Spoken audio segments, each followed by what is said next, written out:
Oh, we're back, everyone. Hello, welcome back to the ZLTAC Cross LSA little collaboration review streams.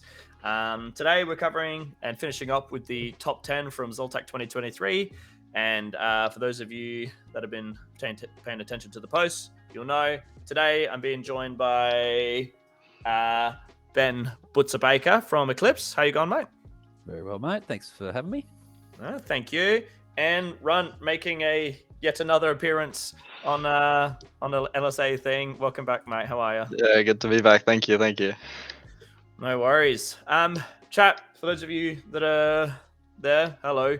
Let us know if the audio level's okay. I know last stream I kind of neglected that, and then everyone was different volumes. I was quiet as a mouse. Axiom was like a booming voice. So let us know if anyone's particularly loud or quiet, or if the music's too loud or quiet as well. But anyway, just a bit of a disclaimer, I guess.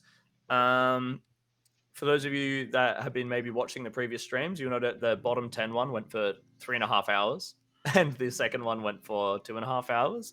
So, we're averaging 3 hours, but realistically, we could end up going over that. So, buckle in for potentially a pretty long one, but it's going to be a good time regardless. You gents ready? Ready as I'll ever be, mate. No worries. Cool. Alrighty. Let me get myself. Yep. Fantastic. I'm gonna share my screen. That'd help. Okay. Boom. There he is. So, Run. You've prepared a couple graphics for us. I would like you to just explain to the people in the chat what we're looking at, and there's going to be another one after this as well. But... Yeah, cool. So I got the help of Twinkles to pull some data for me because I had this question of where are teams actually getting their points at what stage in the game. So what you're looking at is essentially the average worm for Cascade 1, Cascade 2, and Ascensions of each team in the top 10. So this essentially says at what stage they're getting their points. When it starts to plateau, they're like getting less points. When they're getting more points, it goes up. But yeah, if we go to the next slide, you'll actually be able to see this in some more detail. So this is the same thing, but it's just removed all the blank space. So the team with the lowest average score is going to be at the bottom, plateaued at 0. But as teams gain points, their line goes up. So that's them not just gaining points, but increasing their lead on other teams. When the line plateaus, that means they're kind of maintaining their position in the game. So they're maintaining with the other teams if the line's relatively flat. And if the line's going down, they're losing ground. So other teams are catching up to them and their points are slowing down throughout the game. So yeah, what do you guys say that's interesting from this graph? Oh, when we've only just seen this in the last 20 minutes, but straight away I was like, oh my God, that's very cool information we haven't seen before. But my first when I first saw it, I thought, okay, so what would you want to see as a team captain or a leader on your team? And for me, I would want to see a good start, like good first minute or two, because that's typically in the tougher games when there's that lockdown play, everybody's trying to win the field point game. So if you're doing well in that part of the game, then you should have a pretty good start. And then the end game as well, like the second half of the game when the game is won, that demonstrates that you're making good decisions at the midpoint and adjusting and executing essentially. So if you ignore the Vikings graph, that's like irrelevant here because that's just complete domination. Absolutely ridiculous. It is a bit interesting in the fact that we do plateau at the end and we go slightly down. So I think I'm relatively happy with that though. The fact that other teams aren't really catching up even once our heavy hitters are done, I'm pretty happy with just maintaining our lead. Like that's not too bad for me. If we were going down, that's when I'd start to worry. Yeah, totally. I saw when us mere mortals that are down in the rest of the group, the rest of the pack. I looked at the Spartans worm. I thought, oh, that's a pretty worm because they've got that nice first minute or two, and then it's the midpoint after 6 minutes they kind of head up. So that's what I kind of saw when I first looked at it. How about you, Holmesy? Yeah, I saw there's like, the first minute was the only time where someone was on average doing better than the Vikings. So kudos to the Cobras for pulling that off. Well done, Outside Cobras. of that, they got that little sliver there. No one else could do it. But no, I think it's actually a really cool graph because I looked at like the Aftershock one, for instance, and then we'll obviously talk more about these teams in depth, and might refer back to these graphs. But we usually, once we got to the halfway point of a game, we would start to like drop off a bit, and we would, I don't know, stop pushing the pace of the game, or we would like struggle, like, you know, teams would make adjustments and maybe we wouldn't adjust well enough, whatever it is. But it was something we noticed, like we could have like the best start ever, you know, in the first 2 minutes. And you can see that in our graph, like on average, we did have really, really strong starts. But then sometimes we just, not all the time, but we did struggle overall with the middle part of the game. Yeah, because you guys are like the third best team in the first 4 minutes of the game, but then it just starts to drop, and by that 10-minute mark, you guys are actually the lowest average scoring team at 10 minutes in the game. So there's a really interesting thing happening within that midsection of the game that Aftershock, yeah, it really needs to look at. It does claw back at the end though. You guys clearly get your last second bases, which clutch up for you guys. Yeah. It's just interesting that the graph actually seems to reflect, without delving into it too deep, what the games felt like more often than not, which I thought was really cool. Other than that, no, just sick. Yeah, my one to point out would be Archangels. I found them really interesting because they actually did pretty like a very slow start, 4 minutes. It's literally that 3 to 4 minutes. That's a huge spike, like one of the biggest spikes there. They always get a base at that 3-minute mark. So that's interesting. And then pretty solid throughout the mid game. But then those last few minutes, especially those last 2 minutes, they full just nosedive. Like that is them dropping what they were so far ahead of Storm average points on, dropping so far below them in the last 2 minutes of the game. So they are actively like consistently getting denied or just getting railed in those last 2 minutes, which to me was fascinating. It makes sense, but yeah, I think you saw a lot of games where it'd flip at those last 2 minutes and it just always denies by the looks. Yeah, cool. Well, you know, we might refer back to this as we go, but otherwise, are we ready to start talking about our teams? I think so. Let's do it. Yeah. Cool.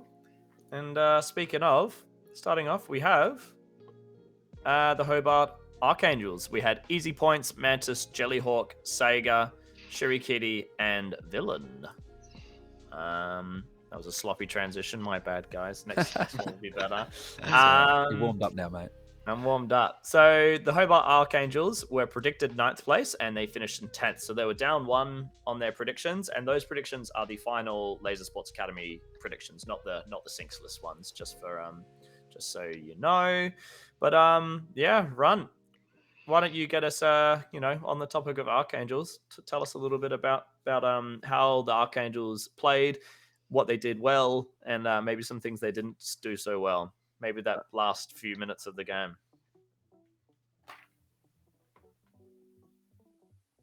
So this team, kind of like what I was saying with Cerberus, it was quite interesting in the fact that normally home side teams, especially those like not the strongest Hobart home side teams, often very strong start, and it just gets worse and worse as other teams start to adjust and start to catch up.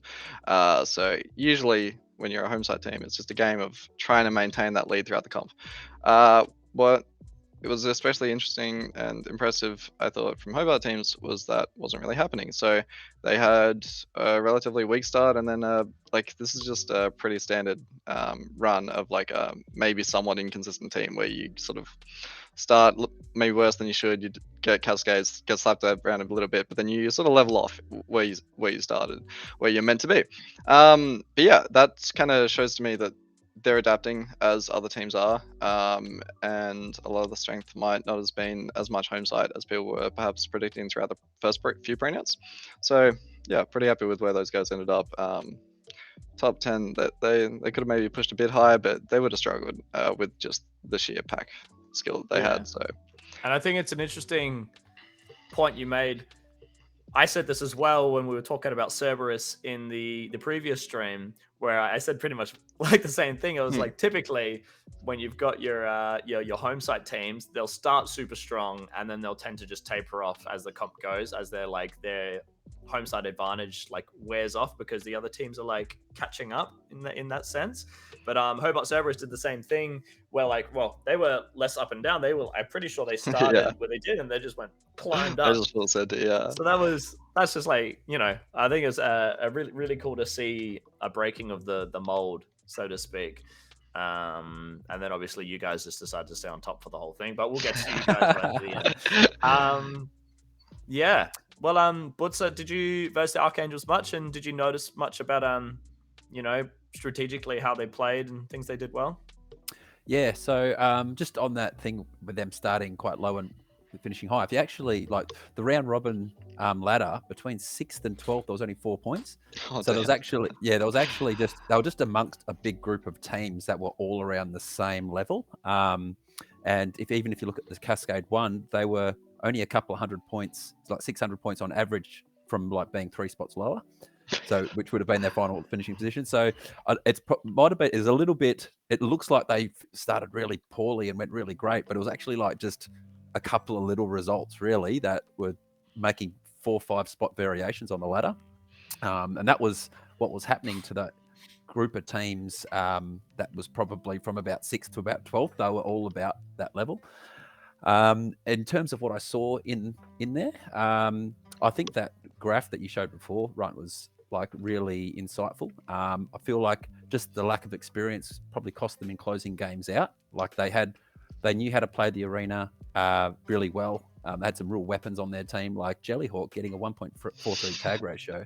My God, he must have been up in the top couple of players for the tournament. That was incredible. And all the rest of them are around 1. So you got 0.98, 0.93, 0.98, 107, and 0.97. So in terms of a team tag ratio, that's pretty up there. Like there's other top 10 teams that have got something similar. They don't have a 1.43, but something similar. But what I felt was just missing was the decision making in the second half of the game, the experience of the other top 10 competitors. Because when we start talking about the other teams in the top 10, there's a lot of experience in there all the way through. That was just getting the better of them. And yeah, as we saw on the final day, some of those games were so close. You only need to make a couple of micro decisions, not quite at the level, and you will lose a game by a base or something like that. So yeah, that was possibly the biggest thing I noticed, but super difficult team to play, and performed amazingly well in their first Nats. They should be really proud of themselves overall. Yeah. This is their second Nats, if I'm not wrong, but yes. Oh, sorry, I didn't go to the last one. Yeah. So sorry. I know. Thank you. Thank you for the slap. It makes a lot of sense what you're saying about like more experienced teams. Like they clearly were quite good at opening the game in that sort of more defensive structure, with that structure that they've sort of practiced more, which is quite similar to how we open games. But when the game actually opens up and teams start to break away with bases and stuff, it's playing that sort of more chaotic game that I think these guys are a lot weaker in.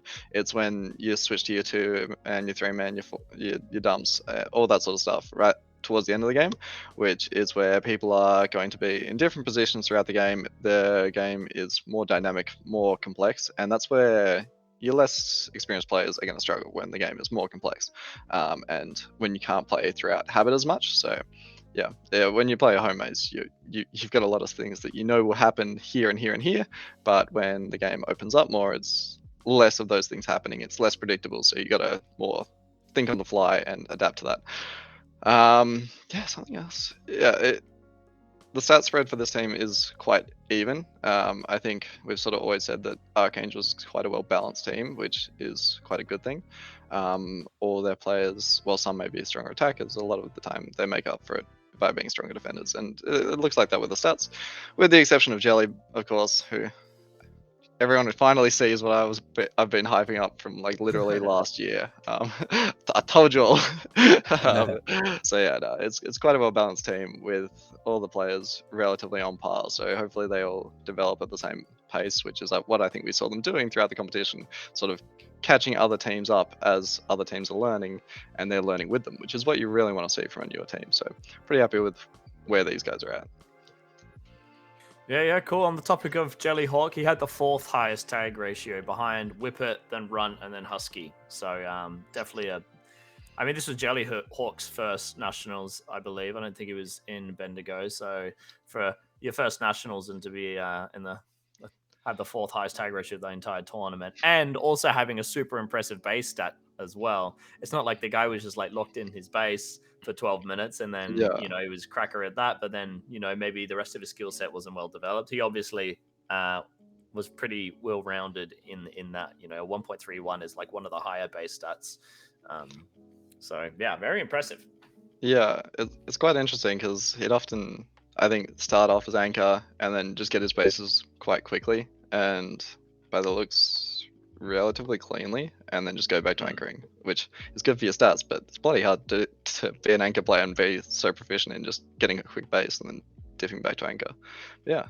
I guess it's one of those things where, like, theoretically, when you think about it, the skills as a last line should be very similar to the skills of an attacker, specifically once you've gotten into the base, right? It's the same skill set, like you're usually holding the same position you would as a last line. You're just adding also shooting a base into it. Obviously the tricky bit is usually getting in the base. No, it makes sense that a last line, like a really strong last line, would be good at not getting denied very much because they are so confident and comfy in those bases. Very, very, very good point spread from Mr. Jellyhawk. Let's talk a little bit about maybe some more of the weaknesses that maybe held this team back from climbing higher. Runt, have you got any insights on that? Yeah, no, it's tough. I only versed these guys once at nationals, so to be more of kind of a lot of personal stuff that I obviously know about the players and a lot of what I was saying at pre-nast too. And yeah, really that closing out of games, I think a lot of the time these guys panic and get a bit heated and just sink shots into bases at the end of the game, that sort of stuff. But yeah, I think they had a strong opening, but yeah, I don't know. It's tough to say too much without actually being able to watch too many of their games.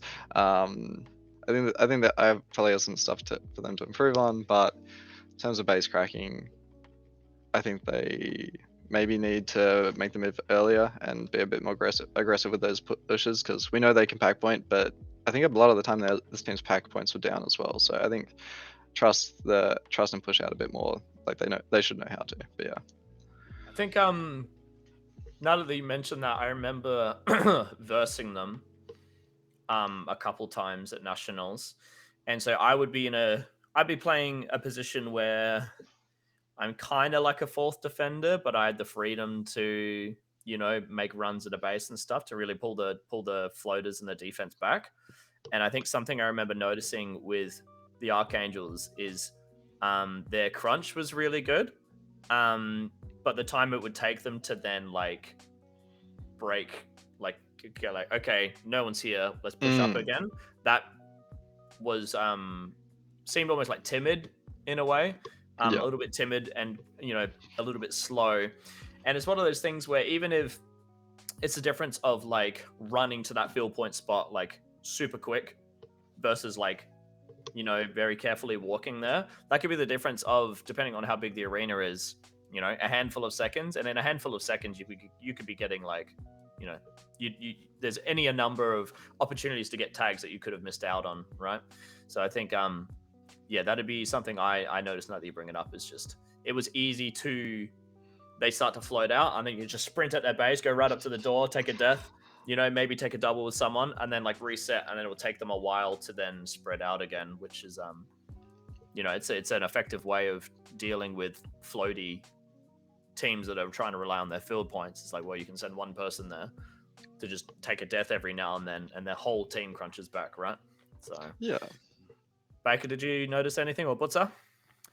Yeah, I guess just to add to what you guys said, I think the number one thing is what you've already said, Runt, about the second half game stuff. That's the single biggest thing they could do to improve their game, is that. But if there was one more thing, I think when we looked at the graph earlier and they had a good early to mid game, keeping in mind that was at home, is that going to stand up next year away from home? And when I looked at all of the top 10 teams, actually, I looked at the top 4 and I was like, okay, they clearly have no holes in their list of players. But outside of the top 4, every team you could argue that was okay, they could beef themselves up as in last line or another main attacker, or there was somewhere on their list where they could beef themselves up. And I just feel like Hobart Archangels could probably look at having one more. In this particular arena, I felt like you needed 2 weapon players. Like you guys you had Runt and Twinkles. You had 2 people going out, getting their 50 tags, averaging 9-10k, except for if you're on Vikings and it's 13-14k. And that was what Archangels probably were lacking, is that second player. Your Jelly's averaging 9, and then down from there we've got 7-6, or I got 7 Sagas on 7-8. So they could probably do with one more player to step up to be the Twinkles on the team, so to speak. And that will give them more options in late game, because that would theoretically puts you in a better position at mid game to have better choices to make at the mid game. So probably one little thing I noticed. Yeah. No. Because I think these are also quite static players. Is something we've been trying to push, and I think a lot of these players would be capable of having like that 1 tag ratio, that sort of higher, more in the pack, more pushing straight back to your position if they're a bit less, yeah, bit more active. So that's one thing I'd want. That's my main improvement I'd want to see from the team, is more activity, really working harder for every kill, and all pushing those pack points as much as possible. Yeah, cool. Well, let's each of us pick a standout player of the team. Runt, I'll let you go first. I mean, obviously Jelly. Yeah, kind of hard. I try to avoid being just the obvious pick. Well, this guy's got good stats, but I mean, the stats are super impressive. And especially knowing that he played mainly a last line position, and to have a base stat as good as he did, and a denials against stat as clean as he did, super cool. And like his denials 4 aren't very high, but realistically, like your last line shouldn't be getting very many denials because they're the last one to get shot before the base goes down, right? So you really can't bag on any of those stats. And I mean, anecdotally, obviously he did extremely well. So you gonna mirror that one? No, I'm gonna shout out Shuri Kitty. She impressed the hell out of me, both playing against her and also reffing her. She just makes really good decisions, and she come out with a tag ratio of 0.97. That's pretty incredible. In that area of the ladder, to get almost 1 tag ratio is quite difficult. And she's nowhere near a skill cap yet. Like, she's got lots of improvement left in her. So she's going to be one to watch out for in the future, big time, in women's events and teams events. And she also was the one who denied you when we played doubles and you had the empty red, mate, and she got around me. That's true. Oh. I had the drop, and she was too short, and she got under my laser, and she knew exactly what she was doing as well. She knew exactly how to get around me. And she denied you. And I didn't say anything because I was hoping you'd get the last shot in. So there you go. I have to shout her out for that. Yeah, you've just evoked the memory that I purged and suppressed. Oh, goodness. I will never get over this, ladies and gentlemen. She's always been a very impressive player, but it often hasn't translated through with like stats or scores. But I think this is the first competition where we've like actually seen her pulling those big scores and like putting it all together and actually seeing the results of like that decision making, which I think is the strongest asset. Anyway, you've caused me pain, physical pain. I've thrown off our host. I've thrown him in the bin here. Is somebody else there to take over? Maybe. Calling out for an LSA host. Is anybody out there? We're taking applications. Someone in the chat can just jump in. No, I'm all right. I'm okay. I'm not crying. You're crying. All right.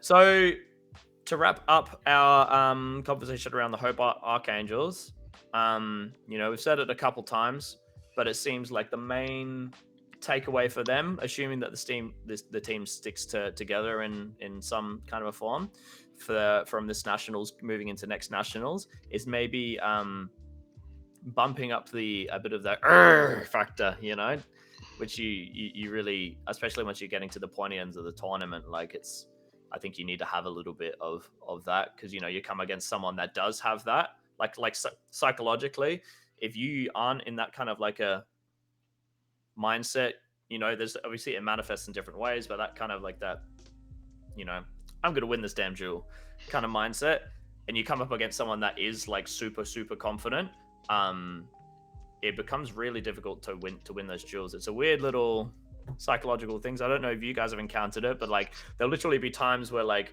in my brain I'm like, I'm probably not gonna win this duel, and then you lose and you're like, crazy. And then you might verse that same player in another game, and then I don't know, you just had a good day, and you're just like in whatever your zone is, and you just like beast mode on them. So there's a reason professional athletes have psychologists, mate. Yeah, that checks out. But I guess getting a bit of that guru factor. We want to see them come back to pre-Nats 1 called the Hobart Archmongrels, don't we? Archmongrels, that's right. Archmongrels? Get a bit of mongrel like about them. Get a bit of, and then I guess the other bit was particularly with their floating being like super quick and on the ball with like resetting back into your field plotting states as quick as possible and getting to them and just really, pushing the pace, I guess. Was there anything else we wanted to add about Archangels before we move on? And just the awareness and practice in those chaotic end games. Yeah. Cool. Well, allow me to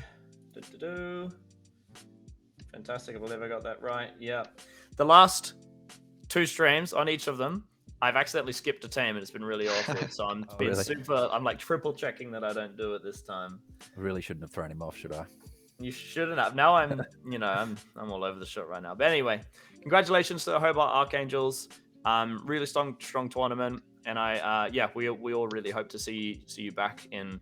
Well, we hope to see all of you back in the same team, because I think there's something to be said about having the same team and building as a whole squad year after year after year. But at the very least, see all of your friendly faces back at 2024 in Albury. Moving on to our 9th place team, we have the One Up Boys. We have Gunner, Guinea, or Morrow, Lowlance, Celery, and Crouchy. Boom, that was a good one. So they were predicted in 8th place, finished in 9th place. So another team that was down 1 from their predictions. Who is talking about the One Up guys?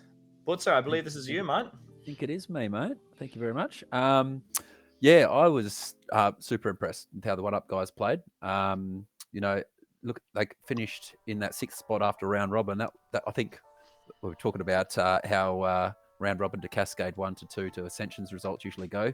This is a reverse diagram for One Up. They typically, in the past, have had a bit of a rough start and kind of climbed their way up. But on this occasion, that wasn't the case. And there was a lot of differences to old One Up teams that we saw this year. And I think the addition of 2 new players really helped them. And what I noticed, I think, was a big strength of theirs is that they were able to play all different styles of game this year. Like I had a look back over their results, and they were winning and losing games playing lockdown games, and they were winning and losing games playing blowout games. Like they were competitive in all the games regardless of how they flowed. And they were, when the games did blow out in the end, they were doing quite well, because that was a style that they're typically used to in the past, where the bit of a more of a chaotic style. So it was super impressive by them. I still don't know exactly if it was Gunner or Crouchy running games. I'm so sorry, guys. I couldn't tell who was running them in there, but they were clearly the 2 that would go out first. And I think just the addition of Crouchy to that leadership mix, I think was a big win for them. I think it's hard to know exactly how things pan out, because you're not there behind closed doors listening to team talks and stuff like that. But it felt like there was just an enhancement of experience and decision making in there from the team. And they would often, like we played them in we were in the 2nd track game, I think, and we'd just lost Dark Passion the game before, and we were like, all right, let's bloody throw everything we've learned up in the air and let's just go for a dump this game. Obviously the wrong decision. So we dumped and went to between red and green, and they just absolutely made us pay for it. and they were making all the right calls and doing all the things where you're like, damn it, I would have done that too. Yeah, we absolutely got pummeled by them. So yeah, they were really good. So yeah, if you guys got anything you want to add in terms of what positive things that you saw from these guys? Lowlance said in the chat he wished he knew who the captain was as well, which is a very typical one-up response. Okay, But great. I think on what you were saying, of them actually being able to play different styles of game this tournament. So going into Cascade 2, I think we'd versed them 2 or 3 times, and they'd beaten us every single time. Us being Aftershock. And most of those games ended up being that slower, like more of like what the meta game was, which was, yeah, obviously, one up in the past. They've been typically super chaotic, dropping, leaking heaps of bases, and kind of struggling in those lockout style games. But I mean, yeah, at least they had our number, which was it was a point in the tournament where we'd beaten every single team except one up, and they'd beaten us like 2 or 3 times, and we were like, oh, this is just our boogeyman team. But we were able to break the curse in Cascade 2, which was a big relief. But yeah, no, it's really cool that they've been able to, even in spite of not being able to play, like train very much, if at all. Obviously the Victoria scene's still really, really struggling. To see such a different style, I guess, from them from last year to this year, it's cool. I don't know how they do it, but they do. When I was reffing them, I can remember, like, how there's like in the top 10, let's say, or 15, there's like a general there's a general way you play each base. Like there's subtle differences between teams, but yeah, most teams up in there kind of figure it out and stuff like that. And I can just remember reffing them, just go like, they just had it. Like they just had the strategy, they had the overall setup.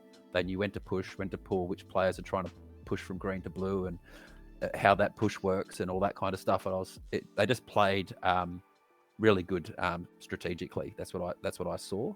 And they got to where they got to on the ladder was about the cap, based upon the fact that they don't get to train much. They're in the pack with the other teams that don't get to train much, like the Cobras, which we'll talk about soon as well. Yeah, but there's a certain level you can kind of get to when you've got your unlimited training, essentially. And it kind of shows when you look at their tag ratios. I think Crouchy had a 101, and outside of that, I think everybody, they were still in the 90s, they were still okay, but they'd probably want to add 10% to all their tag ratios. They're just not quite as battle hardened as all the teams that are training every week. Oh yeah, that's interesting. One up are typically like a very strong pack on pack brawly, win their duels kind of team. So I wouldn't be surprised if the H2 was rough for them, even though some of these players have like touched the system before. It's more so I think the play style has to be more dynamic, which is what we saw from the team. They were definitely more of a dynamic team. They moved around a lot more, but end of the day, it's still going to be harsher on this team than like a quick Adelaide team. But yeah, these guys. Well, yeah, run. No, you go. Oh no, sorry. I lost my train of thought. You go for it. I was just going to say as well, with the tag ratio thing, like it's it's definitely about how good you are on the packs, but when you're like 5 or 10% off just in general battle hardness of playing high level games, you just cough up tag ratio to dumb things like you don't quite crack the last line out and you have to set up again, and that costs you another couple of tags, and like all the little things that you're not quite as good at. It comes to it hurts you on your base average and it hurts you on your tag ratio. So yeah, that's possibly another reason for it as well. Slightly less efficient in certain things like cracking bases and things like that.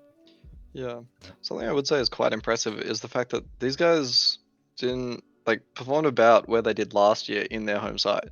So I think the new pickups are very good for this team. I think Celery and Crouchy, add those extra dimensions. Like Crouchy adds so much attacking force, and Celery, did he get to Niles this comp?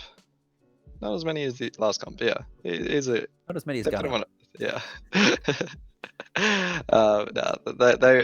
They complete the team nicely. I still don't know who anchored for this team though.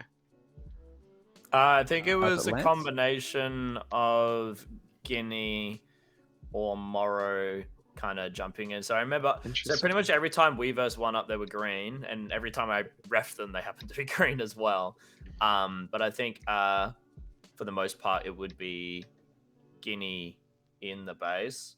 Actually, when we played green, I don't know what was going on, but I remember specifically at the start of the game, it was like Guinea in the base, and then Gunner on the back door, and then Crouchy in the sweep area of green, or like sweep to front.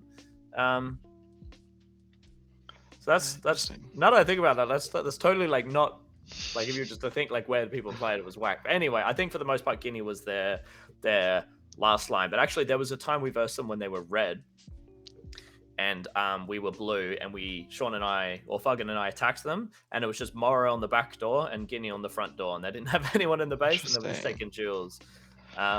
I don't know if that was like a normal setup for them at red, but that was a thing Yeah. I saw sometimes. I think they are known for obviously not putting someone in the base. Lowlance is saying he was in the base, which does make some sense. But yeah, Yeah.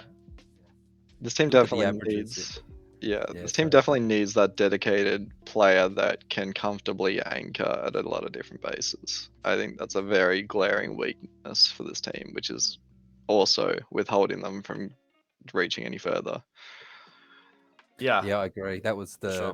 biggest thing that stood out to me as well when I had a look at that section, and I was like, oh, they need like every top team has a pretty solid last line. I think it's one of those things. And yeah, for one up, that's kind of the gap for them. Find somebody who can anchor and be like their husky. Oh, we'd all like a husky, wouldn't we? Yeah, that'd be nice. Yeah, for sure. We'll, I guess, on that topic, like, what are some things that this team could improve on, assuming they have the same roster going into next year, based on what we saw this year? Yeah, I was going to say the last line thing was clearly the biggest one, and then just practice. I think for them, like, it'd be nice. Like I think they've got the skill on their team to have those players that can get up around the 115, 120% tag ratio, and get those 50 tags a game. They've got those players on their team. They probably just need to train more, and obviously that's the challenge with who they've got to train against. But hopefully, more Albury's going to be close for them, and also with more state-based comps happening around the place. Hopefully, Canberra can keep running things. Hopefully, they can get some practice, even if they don't have people at home directly to train with every week. They can hopefully find enough competition to keep them fresh. Yeah, it'd definitely be good because this is a team that was trying very complex out there strategies and like trying to specifically counter teams, which is something that was very rare in the competition of actually going, this is what these guys do. I'm going to do this to prevent that happening. Often though, it just wouldn't pan out, and I don't know if I feel like it's more the execution of the strategy than it was the actual strategies themselves. Sometimes, I mean, one of them, they had a strategy to just sit one person on myself and Twinkles, and that was hilarious. But I don't see that ever actually like being a viable strategy. But no, from the other ones I saw them pulling, I think they did have like a good plan, a very in-depth plan, and then they'd just not follow it, or just like someone would just break down miscommunication, something like that. So yeah, I think really sticking with the plan they set out, or being able to all adapt together and all being on the same wavelength is something that would be very important for this team, because they are an old team but a very changed dynamic from what they once were. So they're still figuring that out, but will be very interesting to see once they actually can start to implement these crazy plans. Yeah. I think just being able to, I think the something that the Queenslanders do a lot is they do a lot of like the AVD drills, which I feel like once they get to nationals, if you're like, so Adelaide, for instance, hasn't in the past done a lot of AVD drills. We do way more team games, and so something we noticed this year is like when we got to nationals, like when we come up against the Queensland teams, they just feel that little bit sharper from all the AVDs they've done. And the advantage of doing attack versus defense type drills is, one, you get to work on like all of the fundamental mechanical skills of the game. And 2, you don't need 15 people to do it. You can do it with 4 or 5 people, do a 2v2 or a 3v2. And I think if that hole this team has isn't like a superstar last line, they could pick a player or someone that's keen, can just focus, like make last lining their project for the next few months. And if they ever have the opportunity to train together, even if it's only a handful of them, that player can take that last line position and get heaps and heaps and heaps of reps in doing it. And I think that'd go a long way. But we'll move on, and I'll get each of you to choose your standout player for the team, starting with you, Butzer. Oh, I was just going to say Crouchy. I was going to steal the obvious one. Maybe obvious, but yeah, just because of what I felt, what it appeared like he added to the team from an outsider's perspective, just that level of strategical, like in-game strategical decision making, and the team just felt connected, coordinated, and they were switched on strategically, like they had they were always set up at every base correctly, and hats off. I'd probably go Gunner. I think he fulfilled the role that we often see him playing, but he did so in a way that was seemingly less chaotic and more controlled than I've ever seen him play before. So he might not have got those insane scores, but he seemed to get them more consistently. Still dropped a solid amount of denials, but he made up for it by denying other people. So I think that's a big difference from him at Prenas 3. So he felt a lot more stable at this competition and like the main force of the team still. Yeah. I think I'll have to go with Gunner as well, because I know 4 of those denials that he got were on me in one game. That was painful. That was a rough game. But I think, like you said, just definitely fulfilling the role on the team and taking things a little bit more static and slow, I guess. But I think actually, if I was going to give any criticism for Gunner specifically, and I guess like the one-up attack, is I specifically remember a game we had against them where we were blue, and they had Crutchy and Gunner attacked. I think it was Chutch, Beefy, and I were in defense, and they split doors. Gunner was on my door, Crutchy was on Chutch's door, and they didn't really make plays off of each other. They were just like 2 individuals that were attacking the base at the same time. They weren't making plays around each other to help each other out. And I reckon, if I'm remembering correctly in this game, I reckon Crouchy and Gunner spent 3, if not 4 minutes at our base just doing that same thing, just taking a duel every 8 seconds against us on the doors. And blue base was one of those bases where it was like, if only one of those people, one of the attackers won their duel, it made it really easy for the last line to deal with them if they did try to lunge in, or at the very least you can just sit there and watch them. The tricky bit at blue was when both of them were up. But that was just something I noticed. Is obviously the attack was a little bit more controlled, I guess, but I think it was far too static, maybe too far in the other direction. Because that's an example that stood out really big to me. It was at least minimum 3 minutes of Crouchy and Gunner just on the doors doing the same thing. But anyway, we'll wrap up the one-up, guys. Have you guys got anything else you would like to add about them? No, I think we're good. Complete. Days. All right. Well, cool beans. Congratulations to the one-up guys. Really, hoping that the Victoria scene starts to build up slowly, so you can get some more quality training in. But looking forward to, I think pretty much all or most of these guys are actually going to be playing Prenuts 1. So for those of us going to Prenuts 1, we'll see you then. Moving on to our next team, we have the New Zealand Cobras. So we have Moldy, V-Duck, Popeyes, Hatman, Ace, and Arcane making their grand return to ZLTAC. Boom. And who's talking about the Cobras? Mr. Butzer is. Take it away.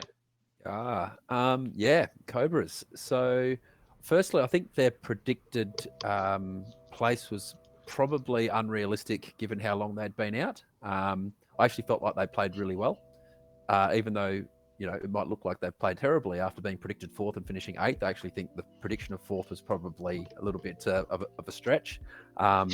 And only because they've been out for a while, and that was clearly what happened to them. And from talking to them, this is what they kind of shared, was that they were just rusty. It was just took them a while to kind of find their groove, and they demonstrated through the way they finished and also their side event results. So they've got a third in doubles and a second in triples. That was Moldy and Ace, Popeye, V-Dark, and Arcane got the triples. Moldy and Ace got the doubles.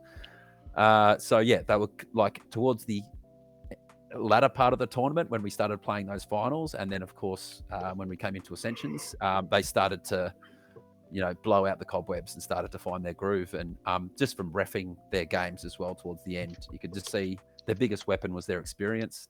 They knew exactly what they were doing in there. They were set up correctly. They were communicating like really well, top level communication. And yeah, what probably let them down, I wasn't always there to see all their games, but it was just the I guess when I looked at their tag ratios, again, they probably looked like they were 10% lower across the board than what they would like to be. So Ace and Hatman are pretty good. And then the rest of them were pretty good as well. Like, they're pretty good tag ratios up for that level. But they also spent a bit of time around 11th-ish area. So they probably would have wanted to be a little bit higher than those tag ratios, just a touch. And same with the base average. It was okay, but just a touch off where they would probably expect themselves to be. And that's probably the story of their tournament. They were just a little bit rusty at the start, a little bit off. And then they made a good run at the end. They managed to climb into 8th, but they had a lot of work to do. It's very hard to climb more than 3 spots, especially when games are finishing so close. Like, it's very easy to almost draw with first place but get a second and drop down a track. You've got to get a lot of luck go your way throughout a finals series when all the teams are so close on skill level. So that's essentially probably what happened in finals. Is I looked at the finals results. They were in all the games they played, and they probably just ran out of chances in the end, having to climb too far from 11th. So yeah, that was kind of my overall analysis of it. How did you guys see it? I mean, very similar to One Up. Very, very similar team, right? Like, yeah, down to the lack of experience, down to the play styles, down to the lack of that anchor player, which it's exact same thing. They say anchors slow you down, but like in a maze where an anchor player can really carry a game, I think having that player that's really comfortable doing it, and is actually able to make moves playing that role, is actually experienced in shifting the game, is really important for a maze like Hobart, where the anchors have a lot of control. And it was something we saw with this team. There, it was a bit weaker. I think I trained against them on like the unallocated training once, and I saw how they held, and I told George 3 days later, hey, fire a shot in this direction and you'll hit their anchor as you run this way, because they'll be out of position. And it just works. And it's like just that sort of thing of just known weaknesses, because there's not that player that's like prepared and ready in that role. Sunk them a lot of bases and forced them to be overly more aggressive than they otherwise needed to be if they were dropping less. Yeah, I think that was definitely something I saw a lot. I think we've only versed them twice on their round robin, but I also happened to just ref a bunch of their games, but they were dropping quite a lot of bases. And I think in an arena, specifically like this Hobart arena, where the meta was a lot more control-y, and teams are winning with like 4 bases and a bunch of field points. If you're the team that's losing a bunch of bases, it means you need to go aggressive to be able to catch up. And I think just it forces you to a position where you have to make non-optimal decisions, right? But like you just we need to do something to try and get back into this game. And against some of the best teams, that's just basically, you know, if they respond properly, it's just going to push their lead even further. Yeah, no, and I think something that's really unique about the Cobras team, and something maybe that Blitzer can talk to more about, having versed them a lot in like their prime period, I guess, like when Blitzer was on the Maroons. But they're a very unique team in that in terms of identifying like this is their in-game leader is like it's very difficult. Like if you ref one of their games, you'll see pretty much everyone will make a decision at some point, like a call on the game, and the team will like communicate it quickly and like just follow through with it. It's kind of like the Cobra's hive mind, so to speak. It's a really, really unique way of doing it. I think it's a style that is only going to work if you're a team that's played together for as many years as the Cobras have. I feel like if you're like a first year team and you're trying to replicate that, it's probably not viable. You'd have to sink like a lot of time into it. But yeah, Blitzer, can you, just because it is an interesting part about this team, can you maybe enlighten us a little bit more about that and how that looked? You know, lens their experience of this tournament through that, and then, you know, you can maybe draw on your experiences from versing them in the past on the Maroons. Yeah, I guess the big difference in the past was they were a different makeup. So they had Margie and Ace and Arcane were playing for the Silverbacks, I think, back in the day. So it was a slightly different dynamic. So I don't know how the dynamics changed. I actually don't really know how they make decisions. I was also not sure, and I'm sorry, I wasn't sure who was actually running the games in with the Cobras, either inside the arena. What you're sharing with me is that they might not have one specific person making calls. So I don't actually know. I'm so sorry to the Cobras for not actually knowing that. But yeah, it's hard to know whether it is a strength or a weakness or not unless you actually play inside of it, because how teams lead themselves, like that style would not have worked for the Maroons to have that style of leadership in the game. We needed one clear person running the show, and we would chip in if we felt like maybe the game controller was missing something. We would go and mention it to them, but it's still their call, kind of thing. And that worked for us. So yeah, I'm not going to pass judgment on how other teams play, but for me, I always preferred that, because you know, what happens if you get to a disagreement in the middle of a game and you've got a democratic process? I just think that time is the biggest killer in that situation. Indecision is the biggest decision. So at least having a solid leader gives you a clarity of decision each time. VDark in the chat said that the opposition runs the game, which is an interesting way of like thinking about it. I guess like if you're a reactive team and you're just doing things based on what the other team's doing. I think that's an interesting way of saying it. But then Ace, I assume that's Ace, unless there's another the Ace and Z. That was a silly thing to say. Anyway, I said that the dynamic is still similar, but they don't play like positions. So I guess they kind of just, when it's time to float, they all float out in directions, and then when it's time to crunch, like they crunch, and then they go, "Oh, no one's in the base. I'll jump in the base." A little bit more dynamic, I guess. But I guess the one thing to add is that, we would basically be in that mode for 98% of the game. Really, I only need somebody to make a solid decision when a big decision has to be made. Like, okay, there might be timing is the question I put out to them. Is like, yes, that a scenario is arising where a dump is going to be needed at a certain time. You might be falling behind. Like, having a solid decision maker, that means that they take responsibility for the timing of that. But they might have a way of doing that, like a certain trigger that happens in the game where they know the timing's right to pull the pin and go do something at a particular time. So, yeah, and they 100% right, 100% agree with VDark. The opposition does run the game, because what's happening in the arena is, obviously you're generally responding to things that are happening in the game to give yourself the best win percentage, right? So, I totally agree with that too. Yeah. Well, I guess we've touched a bit on like a bit like how to play and stuff. Do any either just had a moment. All right, I'm back. Who is your stand-up player for the New Zealand Cobras? Both of you. I'd probably go Ace. He was the one that I mainly saw in doubles a lot. and I would say that he was quite impressive in his movement and his positioning, and he was also very competent on the panels and playing the bases. So he was that main player on the team that I thought felt most comfortable just like taking a base while watching a door. Just like those core skills, he felt like the most well-rounded at. So I'd say he was the most impressive to us. What's that? Yeah, there wasn't a super standout, but I'd have to say Ace from what I saw, just mainly not from playing, just from reffing and watching him play. I just thought he's, still got it, Yeah. old Ace. Yeah, still playing like a beast, and gets himself a handy doubles trophy to go with it. So yeah, but all in all, I think they all played pretty well. They all played good quality laser tag, And I guess we probably should shout out as well. Popeyes didn't play the finals, did he? He hurt his toe. Oh, I really? didn't know that. Yeah, I think it was actually broken, wasn't it? Yeah. Yeah, somebody trod on it, and then he went and kicked it into a wall afterwards or something.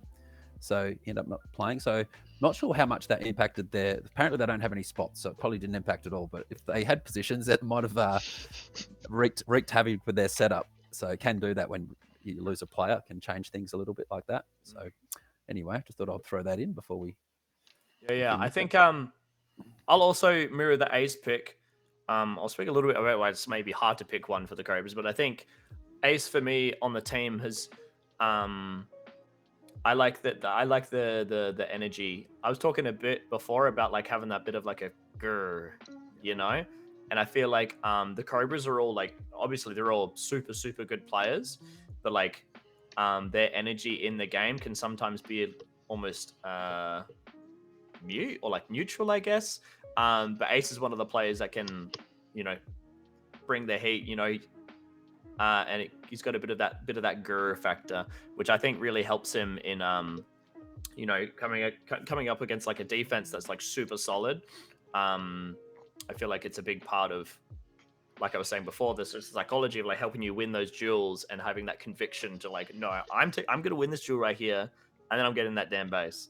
And I really like that kind of energy. So, but I guess on that point, it's kind of, and I mean, if you look at their stat spread, like everything is pretty even. Like all of them are around even like a one tag ratio. There's some variance of like 0.1 here and there, right? Yeah. But all their bases, oh yeah, you go. I'm still sad VDuck wasn't that based. I was expecting him to be. He was so good on pro in his maze. Like, I know it's a different maze, different system, but yeah, he just completely different player. Unfortunately, would have liked. Yeah, would have been. He's in the chat. Maybe he could tell us why. Yeah. What happened, VDuck? Because I looked at that and I was thinking it was going to be a bit higher tag ratio. He was so solid back when we versed him. So very curious what happened there. But you're saying? I guess, so part of this team being like they don't play positions kind of team, and they're all kind of making independent decisions and stuff. It means they share around the responsibility of like all these different things. I guess that inherently makes it hard to pick a standout player when they're all kind of the Cobras. It's just like a factor of like, a part of how they play. But someone said something. Ace said he's washed. Beefy said washed. Helios too, maybe. I'm curious, VDuck. Were you VDuck, were you finding you were just losing more duels on and you feel like that's where a lot of your tag ratio went, was like losing duels, or do you reckon it was the position you played and not being in field pointing positions? Because I feel like something interesting about Helios 2 is that obviously there's the barrel sensor, and VDuck has typically been a player that's like very good at dodging. Always had a really strong showing in lore as well. But I feel like the barrel sensor is an interesting dynamic to add to that, because all of a sudden your dodge where you like pull away to show your side, like if you're shooting at them at the same time, your barrel sensor is still exposed. So it almost adds that next layer of like the dodging, whereas like you're not only like dodging your body, you have to almost like dodge your phaser at the same time, or like shoot a little bit later than you normally would, stuff like that. But I'm curious. But while we wait for a response, have we got any last things to say about the New Zealand Cobras before we move on? I don't think so. I'm very curious to see what they do at Worlds. I'm worried for them. I would say. Yeah. Do you guys reckon they could win a Worlds on their home turf like this? I mean, where is Worlds in Silverdale? Yeah. Yeah. Yeah. I think it is. Yeah. Is it going to be on H Pro or H2?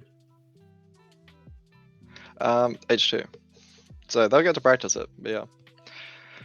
I mean, Worlds in your home arena, like, I'm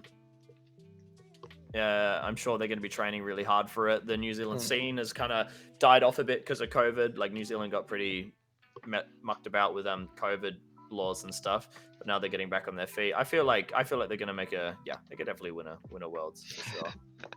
Yeah, interesting. We don't know who else is going yet either, so it's hard to say. It's also a bit of a VDuck's invited you to find out, Runt. Of course. I definitely intend to. He hasn't responded to our question yet, though, has he? He has. He said he doesn't think the barrels get hit much at close quarters, kind of countering what I was saying. But he said maybe some tag ratio to paneling and some to dueling. Yeah. Interesting. Sort of felt like with them and the one-up guys, it's like they might have coughed up tag ratio, but it might have been just across a broad range of things because of the lack of practice and stuff like that. It's not one specific thing, but that's what it kind of felt like. Oh, well, have we got anything else we'd like to say about the Cobras before we move on? Keep coming back to Nats. Yeah. Anything, Runt? Nah, we do still need these guys. I hope they come back. Yeah, they can put some. Well, yeah, congratulations to the Cobras guys. It's really good to see you back. I hope to see you back again for 2024. And yeah, we'll move on to our next team. In 7th place, we had Eclipse. We had Taipan, Mopar, Robo, Butzer, Dark Passion, and Mr. Orcarai. Boom.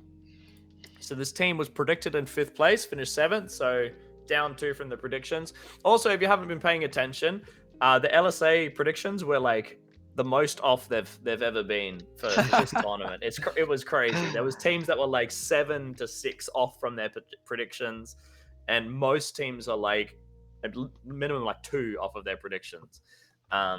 So I'm glad. If you might have missed that, like for the pre-nuts, we did all of the like the prediction game scoring thing.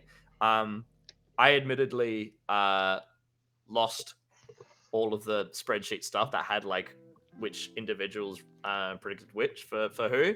So can't do the predictions game, but if we did, we would all have been really bad.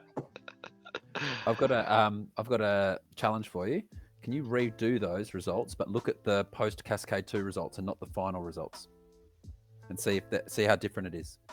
Yeah, because yeah, I've got my when you got games that are decided by 100 points, playing anything can happen in a single game. But I feel like the end of Cascade 2 results is one indicator of how a team went, and then obviously the post finals results is another one. So I think the predictions, you may find they might sharpen up a little bit if they're compared to the Cascade 2 results. Anyway, there's a little thing that we can do in another time. Over to you, Ron. Interesting. Is it me talking about this team? I think it is me talking about this team. Okay, I'll take it away. Cool. Eclipse. I think we came up against you guys quite a few times. Definitely heaps at the pre-nuts as well. But I think at least 3 or 4 games against you guys, I would say. And I think what was interesting is you pretty much played the exact same strategy we did. Or at least that's what it looked like from where we were. Obviously, you had like the little 1% differences here and there, but particularly from Red, it was like exact same, which I thought was really funny. Where we had like when you guys were Red, you would be the person like playing like around like the green sweep area, which is exactly what I did, and then you would have Taipan rock up on like the front door, and you guys would break through the front door, and you might have a third person if you weren't being attacked that would push up and then help you. It was like almost exactly what we did with some small differences. But yeah, I guess it was always always felt super close and tight playing against you guys because you played the same kind of style and it was very disciplined. You know, it was really hard to a lot of the aftershock strategy for getting one base was like that's just where the setup was really strong, but then to get the other was basically trying to catch them out. And there was a few games where you were the base you're the base we're trying to catch out, right? Waiting for you to do something and then attack you. But every time we did it, it was you guys would be super disciplined on crunching. Mopar was doing super well, particularly under red. He was very difficult to tag out, and he actually did it differently to everyone as well. Where everyone for the right handers on the V, they would be like on the low hold watching that door, but he was on the high hold, which I thought was an interesting difference. But I mean, it was working for him. But yeah, I think that's just the story from my perspective of the Eclipse guys. Just super disciplined, well-oiled machine, making set plays, not just like randomly, chaotically running around. Obviously, you know, we had a few times reffing or against you guys where Dark Passion would do the classic Dark Passion thing where he finds some sneaky way to get behind everyone, shoot everyone in the back and get a base. But for the most part, very, very disciplined, which I think is really cool to see. I guess looking at your thingy, maybe you can comment a little bit on it as well, but obviously, you know, everything outside of the Ascensions is looking super good. You know what I mean? Like seeing that incremental improvement from each stage to the next one, I think it's a really important thing to try and strive for, because it just means that you're not falling behind the rest of the pack. Like you're keeping up with everyone and you're making the improvements that you need to, and, you know, making the iterational changes to keep, you know, changing those little 1%ers to keep getting those, you know, struggle to get the base here, change this little thing, and that makes it easy to get that base. Or, you know, we leaked a base here, change that little thing, and suddenly we're leaking a lot less bases. So, but so what can you looking at that ladder, is the ladder like how it felt for you guys?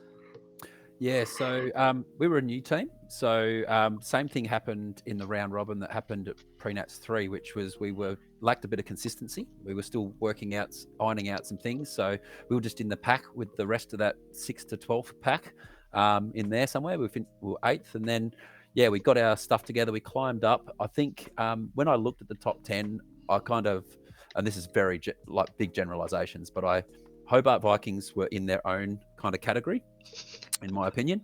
Then you've got Catalyst, Aftershock, and Spartans were in their own category. And then Storm was in their own category. And then there was the rest. I feel like Storm were just a little bit better than all the other teams. And I'm not sure if we were in the same category as Storm or Catalyst, Aftershock, Spartans.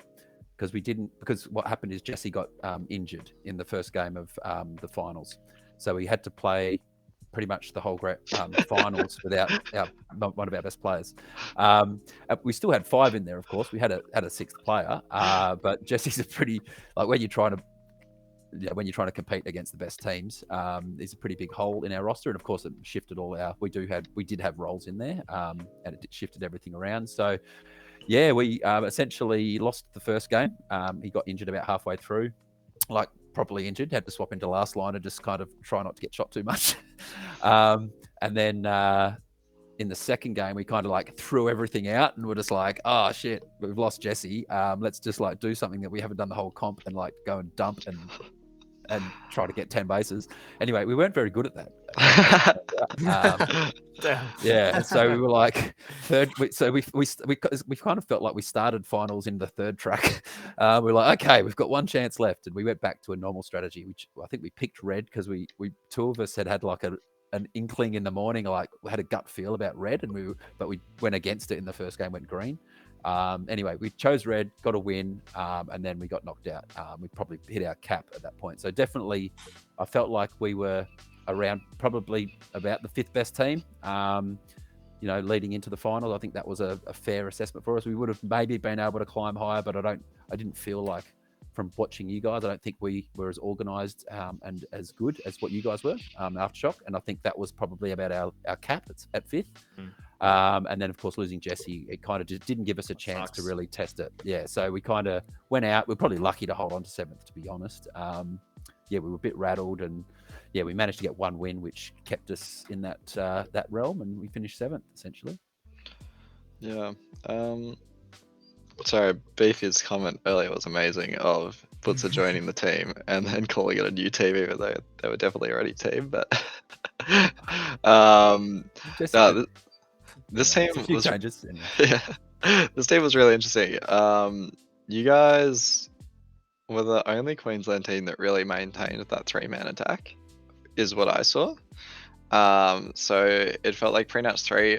Queensland were like, we're bringing this strategy. This is going to be the Queensland way in Hobart of 3-man attacks, like blitz hits, quick 3-man attack, 2-man attack is prepared, 2-man defense is prepared to be a 2-man for a bit, 3-man gets a quick base that's closest to him often and then comes back, and then back to, I don't know, a 4-1-E type thing, looking for another opportunity to hit that 3-man. You guys were the only ones that actually maintained that. I'm curious why the other Queensland teams diverged from that, and you guys maintained that strategy. Is that a fair assessment, Butzer? Do you know what happened there? It might have appeared that way, but we kind of just had a setup, and we had a license to float, so we just rocked up with three players at random times. So that's, and I was often playing mid, so I'm a fairly aggressive mid. So we'll end up with 3 in attack quite often if I can. Yeah. So were you guys starting with a 3-2 then, like 2 attackers, or what were you guys doing? We would have one out, basically permanently allocated to getting points and trying to just be a nuisance. And then a second attacker, kind of the first 3 minutes would be second attacker floating back, and then would start to the second attacker would start to be more aggressive around the 2 or 3 minute mark, once the game started to break open. Okay. Yeah, interesting. It just gives it, I think all the teams played it very differently. I don't know, Ryan, in your Middleton video, you were kind of talking about this defined meta. It was something that I never saw in Hobart, was a really clearly defined meta. Every top 10 team seems to do, like, pretty much all of them did quite different strategies, like far more different than we've seen in internationals in the past, I would say. Every team had their way to play it for. And like, we thought we were defining the meta, but nobody really followed us. So if we would, like, when your first place team is doing something completely different to everyone else, it feels like there's no set meta. So yeah, I don't know. It was interesting there. But yeah, Eclipse, it felt like they were quite good at trying to punish teams for the way they played. They felt like one of the teams that were actually running counter strategy. So in a sense, I mean, it, like, Eclipse gave us some of our hardest games. You guys took a few wins off us, I think, by actually. Fun. Because you went to hospital. We managed to get the game where Runt had to go to hospital. Yeah, that was us as well. We were in there too. There was another one too. Did you get a second or a third? What did Hobart get? I think Hobart got the third. Sure. Yeah. Just to show that one player can make a difference. Yeah. But no, I think you guys ran the best strategy of all the Queensland teams, from what I saw. Kind of. I think, I mean, technically the Spartans had the best with the dumping because that worked out so well for them. But I would say the best general strategy was you guys, which was very similar to the pre-nut strategies you guys were all running, but everyone else diverged from that, whereas you guys kept doing it. So yeah, that was interesting. Anyway, over to you guys. Yeah, well, I guess, to be honest, it's kind of hard for me to even, because we'll talk about like weaknesses of the team now, but it's kind of, from my perspective, it was hard for us to like identify one, because you guys felt like a team from the outside that didn't really like make mistakes. Like I was saying before, a lot of our Aftershocks attacking was a setup towards one base, and then the way we got the other base was by catching them out when they go to attack somewhere else, and it felt like we could never catch you out. And it felt like we couldn't get you like making mistakes. I'd be curious to see what, obviously that's not the case. Every team's making mistakes. But that's what it looked like from the outside. Like it looked like a tough nut to crack. so to speak. But Runt, did you notice anything against these guys in terms of weaknesses? Oh, look, Beefy kind of beat me to it, but yeah, I was kind of saving this for the weaknesses section. I feel like this is a team that, counter to what Butzer was saying about the have one clear leader. It felt like there were a few players making calls that would sometimes be contradictory to other players making calls throughout the game. Like, it felt like a team would sometimes be sort of yelling at each other, and one of the more That definitely disorganized happened. teams. Yeah, yeah, one of the more disorganized teams in a lot of instances where there just seemed to be disagreements on how to play, and it's not surprising with so many different play styles and like so much experience that was all different. But yeah, it definitely looked like some games they'd either do very well and stick to their strategy and stick to one unified goal, and then some games they would just blow up and then absolutely take. It felt like one of the more inconsistent teams to me for that reason. Yeah, what can I say to that? We definitely, it wasn't all smooth sailing for us, that's for sure. There was definitely plenty of opportunities for us to disagree, but generally we felt like we kept it outside of the arena. Like we didn't, in the arena, we just followed through with what was being directed. But yeah, and like in general, like we have a lot of experience on the team. So when you were saying, Holmes, about it felt like a hard nut to crack, I think that was the individuals on the team. Like Walkerai, for example, is one of my favorite mids. Like when I play with him at teams at home, he's an excellent mid because he's such a good decision maker. And we had myself and also Dark Passion who play in that role as well as Taipan. So we had like 4 really good like decision makers that were in the field all the time. So that's probably why it felt like it was hard to get around us. But just in terms of overall strategy, there was just mistakes made. Like we were figuring out the meta of the arena, what was going to work, what was not going to work. We were trying players in different positions as well, which you have to do to try and get some kind of depth in your team to everybody's played different roles. So along the way, we made mistakes, plenty of them, in fact. So yeah, and that definitely saw a little bit in the foyer occasionally. us discussing those mistakes. That's one word for it. Yeah. One word for it.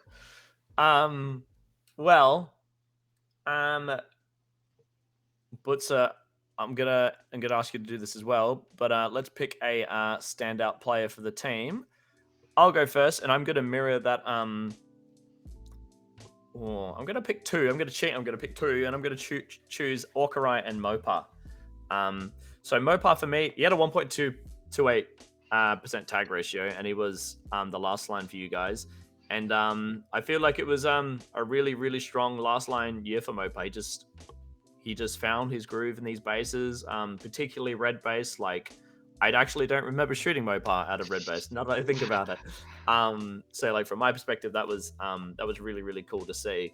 You know, and then Walkerai, kind of like you were saying, Butzer, he was on the topic of, you know, Walkerai being a really strong mid. You know, I might, when I'm floating to the same side he is, he was really, really good at kind of like nullifying anything I was trying to do. You know, trying to like sneak past, trying to punish them for maybe coming too far forwards. It was super, super hard to catch Walkerai out. And yeah, just super like you said, making good decisions and really disciplined in that position. So I think from my perspective, playing against you guys, they were the 2 players that I was like, damn, this is annoying. I would say, yeah, I would actually also say Mopar. He's one of the more intelligent anchors. So I think this maze suited him very well because he knows what people are expecting and he knows the shots and he knows if they're expecting this, why don't I just stand in the other corner and they run past me and I shoot him in the back? It's that intelligent style of defending. And he was actually aggressive with it sometimes as well, which is what you really, really like to see from an anchor, is they are willing to expose themselves to offset a door. He was, I would say, the only anchor that I versed where I would be set up on a door waiting to align with Twinkles and he would peek out to kill me to prevent us from setting up that pins from both doors. It's a very key skill, but it takes a very intelligent player and it's a very important skill to have, which Mopar showed he had. And I was very, very, very impressed by that because he was the only one I saw do it. He was genuinely one of the best anchors I saw, and yeah, came up against just a lot of them. on that topic of like the intelligent last line and like how these bases were set up being like, it's not like a position where you just like hunker in one position and, you know, if you're good at that position, you're good at that position. No, it was like moving around was very beneficial. And I think I'll give a quick shout out to Spack Attack from Apex as well. He actually had a super strong tournament and he was Apex's main last line, and he plays last line very similarly to Mopar. So it's an interesting, now that you say that in that way, I was like, man, like Spack was having a really good tournament and that's the position he was playing, and it was like for the same reasons. So yeah, cool. I'm so sad I don't get to talk about Apex. They were great. They were absolutely amazing. They were. I know. That were excellent. Yeah, so just quickly on the Apex thing, when I looked at the teams, that team from 6 to 10 that were all kind of around the same, I extend that to Rampage and Apex as well. They were in that group. They could have finished as high as, 6th, really. They were like in that group that could have finished that high, but there was just 6 teams battling for those spots essentially in the top 10. So yeah, hats off to Apex. But yeah, I'm so glad we got to see Mopar last line, because I've been banging on about it for years about how good he is inside a base, and rarely you see it because I'm Blue Steel, who'd captain or run the attack, and he hasn't really played that role before. So I'm so glad we got to see it in action, and he got to practice it and get really good at it, because that's his number one weapon inside a base, is how he thinks about defending, which is being where the attackers don't think you are, or at least requiring the attackers every time you enter a base that Mopar's in, you have to like slow down and have a quick look, or be in constant communication with your other attacker, because he could have moved. So it just makes it much harder just to get a roll on, essentially, as an attacker. So yeah, glad he got to. But you guys have already shouted him out, so I'm going to shout out Jesse Dark Passion. Yeah, his stats were okay. Like he got a 106 tag ratio, which is okay. But I just felt the way he was playing, he felt like he was like, his decision making was excellent. He's just such a handy unit to have. Like you can throw him anywhere. Like he was more of a utility than I was in that arena. Like once I got bases, if I went back to defend, there were certain spots that I wasn't very good at, particularly in last line. But Jesse could literally take any spot. Like it didn't matter who he swapped out with. So yeah, just big shout out to him. I thought he played awesome, and I was just really sad he didn't get to close out the tournament, unfortunately. Yeah, that's some rotten luck right there.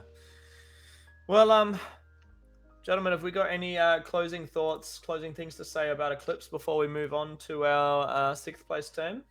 I would just ask where you guys played Robo. It varied. I can't even remember where we played him in the finals. We had to end up mixing our whole combination out, because we had a certain base we're playing Robo from. I can't recall the details now, but yeah, it changed essentially. Yeah, interesting. Yeah, it was it kind of a factor of H2 not suiting his gameplay, because it does look like a bit of a weak point of the team when the rest of the team was very, very strong pack and pack by the looks. But yeah, one player was kind of just taking that shit spot or something, or what was going on there? Maybe. I think also the arena is a very fast and dynamic arena. And Robo's a very good player, very disciplined. Like if you put him on a door, he like at least doubles nearly all the time. Comms are on point. But when it comes to like movement around the arena and stuff like that, especially when you need your players on doors to be floating out and stuff like that, he just didn't quite have the same speed. And getting between bases, he just didn't have the same speed as the other players on the team, essentially. Yeah, that's valid. Anything else we'd like to add for Clips before we move on? Yeah, man. You Just guys expect a different lineup next year. You guys are so good on the pack. It like the tag ratios are all incredibly high. I'm surprised you guys. When did you guys peak up? Was it 5th? Yeah, we finished in 5th. Yeah, interesting. Finals, yeah, and you're right. That it does hit a bit of a wall at that point, doesn't it? With the sort of very, very strong teams at that point. Like, yeah, and we just don't know if we were there or not. I think you guys were easily there based on versing you guys. Like, yeah, I would not say like a big distinction between you guys and like Spartans and those sort of teams. And Aftershock played very similar teams, as Ryan was saying. Yeah. Yeah. Well, congratulations to Eclipse. Sorry, Dark Passion, about your injury. That's such a big feels bad for your team, but you know, Butzer was kind of alluding that might be a different roster next year, but hopefully we get to see all of you guys back in some fashion. Yeah. A lot of the time, teams will also use an injury as a crutch. Like, no, we just did back it because of this. But this seems like a very genuine example of, yeah, if a key player like Jesse gets injured, that's really going to derail the whole team. So I think this is a very key case of, yeah, that's a very justified excuse. Like, that makes a lot of sense why your team dropped. Like, yeah. Yeah, we'll give you that one. We'll give you that one. The teams are too good in that top 10. The teams are too good. Like, yeah, we were about as good as those up. Yeah, without Jesse, it was we were only in that 10th position ish, probably. Yeah. Anyway, let's move on. Let's move on. Moving on to our 6th place team, we have the Dragons. We had Shifter, Gustus, Dragon, Garn, VG Master, and Finn. Boom. I believe, Butzer, you're going to talk to us about the Dragons. Take it away, mate. Yeah, well, firstly, I just want to say how thoroughly impressed I was with this team, where they finished. I definitely feel like they really maximized what they had. So they didn't have a super strong defense. Often a lot of games I would watch the first few minutes. They wouldn't, in that like lockdown part of the game where it's just people pack pointing, they would often be like not winning in that part of the game. But their second half game was on. Like if we go back to that original graphic that you had, you can actually see it in that chart that that Runt had. Let me scroll back. Boom. On here. So let's have a look here. So what color are they? Red. Yeah, so you can see they were like, that first minute they were a little bit low, and then they kind of just steady, and then the second half game is like after the 6-minute mark, they're right up there. And yeah, what I can, all I can gather is that they were very good at playing in the chaotic game. They were totally okay for it to kind of blow out, and they were able to play that game really well. Like, amazingly, they were able to get bases when things were like completely chaotic. And yes, their denial rates were slightly higher, but not that much higher. Like, they were still pretty good considering when you're playing a style of game where you're going to end up in a shit fight for big portions of the game.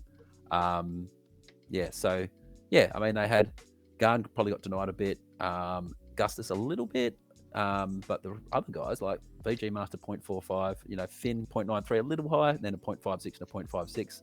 Like, that's pretty good considering that they're often playing in games that are going out to higher number of bases. So, yeah, I felt like they did really well given that they're, on the packs, they weren't up there in the top group. They didn't have the strongest defense, but their decision making in the second half of the game was really strong. And they, copped a lot of comments about how they dump all the time and all this kind of stuff. And did we see dumps from them? Yes. But it wasn't their only thing that they could do. And they weren't doing just the garden salad variety of dump. They weren't doing the same one every time. They were mixing it up. Like, they would dump and then players would come back. I couldn't actually predict what they were doing because I think they were changing it up and being fairly unpredictable with it. I didn't pick what they were doing. It seemed to be different each time. So it was certainly a game that the first game that they beat us, they dumped and then went back home, which, if you do it well and at the right time of the game, is actually really smart strategy. It puts one team under a lot of pressure. They have to make a decision, and then that can open up their base. So I just I was like, they just played the game in the right spirit. They're good characters. Everyone loves having them around. I don't know how many volunteer hours Shifter did, but it was huge. So it was just good just to see great humans get a good result, and well done to them. I think they should be really proud of their efforts. And do you guys have anything that you guys specifically saw? Yeah, I mean, once again, you look at a team that has relatively poor stats, like players, low tag ratios, low scores, all that stuff, and you go, how'd they win? They must have won with strategy. Props to them. Granted, hell of a lot of dumps, but if it's it's a maze where it works. It genuinely is, and we always knew that dumping would work. Like we always knew it was a viable strategy. It's not our strategy. It doesn't work for our team, but when you get a team that can fully capitalize on it, yeah, it's going to work if you do it right. I think early in the competition they did a lot of dumps off the bat, and throughout the competition they sort of slowed it down, played those more mid games.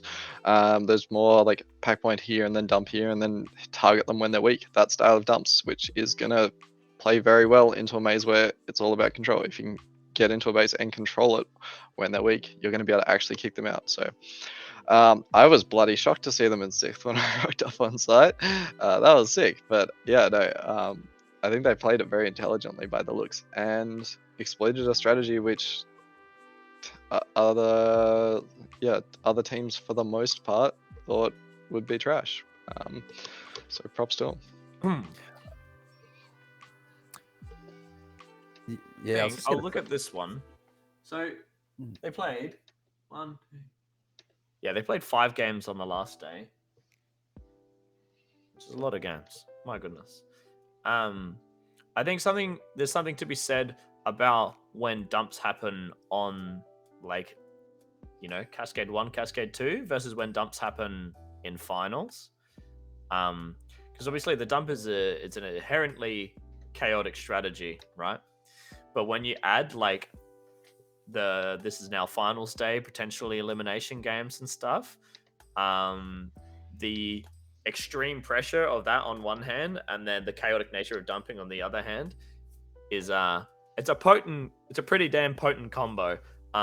So obviously, you know, we say dump, as Butzer said, it wasn't your garden salad dump. There was actually quite a bit of, or at least from the outside, it looked like there was a bit of thought process in why they were dumping and why they were dumping where they did, when they did, all of that kind of stuff. But it's a super stressful thing to come up against when you're on that last day and you've got the pressure of like, this is the last day, these are the only results that matter, and they've done, oh my god, this is crazy. So it's yeah, I'm on one hand, I'm not like surprised that they were able to like win as many games as they did on that last day and make that you know, the climb that they did. I think I only versed them like once myself, so I don't have much else to add on like how they played. But did you have something to say? Yeah, I was just gonna say, I really can't wait to get down and play Canberra's Arena now, because I was saying to Brendan on chat a while ago about how we saw the Tassie Arena, the Hobart Arena, and we're like, oh my god, this is why Hobart play the way they played that particular arena this way, and they played this particular this way, because we don't realise, but how much of our home arena influences our strengths and stuff. And I really want to see I want to play the Canberra Arena again now, because clearly they have an ability to get bases in chaotic situations. I'm not sure if that's a feature of the Canberra Arena or not. But yeah, I need to know why they have this ability, but they did it, and they did it like quite consistently. Like, they didn't execute every time. Like, there was a lot of games where they've dumped and they've been held out and they've lost, but they were winning more than enough of their fair share of games playing that way. And I thought it was really smart, because playing out like a low base game, like a standard low base game, wasn't going to work for them. They knew that, and their defense was a bit leaky, so they needed to have that up their sleeve to climb, and that was like their one wood that just got completely maximized on the finals day. I think I just want to highlight. So Shifter was talking in the chat about they did like quick hits when their base went down, and that's something that I think we're starting to see a little bit more of every year. I know it's something that's only really viable in a smaller arena, but the idea is that, you know, your base goes down. Sure, you lost a base, that sucks, but you know, you can kind of mitigate how much it sucks by getting a base like in return right off the rip. And you know, the advantage of someone taking your base is that, well, no one can take your base for the next 30 seconds. And so rather than standing around, you know, maybe film porting it a little bit, or feeling sorry for yourself, you've got, if you account for like the time to get back and stuff, you've got like 20 seconds free where you could just attack a base with like your entire team and just try and like equalize the base that they got on you. And that was definitely something that I remember seeing reffing them, and I think from the game that we played them as well. And something that I think will potentially see more teams adopting in the future, particularly if it is a smaller arena. It's not really viable in a big arena, because by the time you get there, even if you do get your base has come up at home and you're like, well, let's do it again. But yeah, it's something that I don't see a lot of teams doing, but I know we do it, at least Aftershock does it quite a bit. We call it Rage Monkey base. I would say I think we saw it a lot less at Nationals than we did in Pre-Nuts. Pre-Nuts, I felt like every team was like, this is the way to do it. And then at Nuts, everyone's like, oh, wait, they're going to be prepared for it and slap us down if we do that. So we definitely saw it less. But yeah, I'm not sure to what viability it extended. What do you guys reckon? Did you guys say it actually worked much at Nuts? I'm not. I'm okay with it to a degree. I don't like every player leaving the base. I'm not a big fan of that because, you're out of position when you fall back on your base if you do that, and nobody knows where any of the opponents are or anything like that. So yeah, I agree with it doing it, but I kind of maybe a bit more strategical in which players get used and how many get used. Yeah. So I think for at least from the Aftershock perspective, we didn't do it every single time our base went down, but like particularly in like if we were winning and we were up on bases and we lost a base, it's like, well, you don't really need to equalize that. You're still fine. You still got your lead. It'd be in a case where like we're down, or if they have like equalized on bases with us and we want to get back to being ahead of them. And I guess it was like, at least for how we did it, I mean, Shifter's in the chat. She can maybe enlighten us on how the Dragons did it. But what we did is we had, let's say it was myself, Mikey, and Beefy in defense, and our base went down. I would always be the player that, like, as soon as the base goes down, I'm like, I'm just sprinting at the closest base, and I'm like, oh, you got my base? I'm gonna get that base back. And we called it Rage Monkey specifically because I embodied the Rage Monkey mindset when my base went down, and I was like, I'm gonna get this bloody base back. You're not getting anything for that. And then Mikey would go to do it because he's quite quick as well, and be like, oh, Ryan's gone super deep. Okay, I'll just like support him here. And then Beefy would like come out the base and go like, oh, the boys are gone that way. All right, I'll like hang back a little bit. So that was like a way of us, like you were saying, Butzer, is the disadvantage of that is if teams catch on, then they know when your base goes down, they can maybe like pretend to leave and then come back. And if it's a base you can like lock out with 2 people, you're gonna spend a couple lives trying to get back in. But yeah, there's it's like a relatively new thing, so obviously it's going to manifest in heaps of different ways, but that's just like one way that we did it to try to mitigate stuff like that. Because I mean, we've definitely been punished by it before. Like we did it a lot at home where we do it, team locks us out of the base, we get back in time, but we spend like 1 or 2 lives trying to get in and they get another base. And I was like, damn, that's annoying. Yeah, definitely a thing. I mean, if you're already losing and you need to catch up, I think it's if you can do it well, it's a good way to try and get back into the game. But if you're already winning, then I think it's like there's not really much point in doing it. You're just gonna risk getting that team even closer to you than they were before. Yeah. Anyway, a bit of a tangent. But let's go to this screen.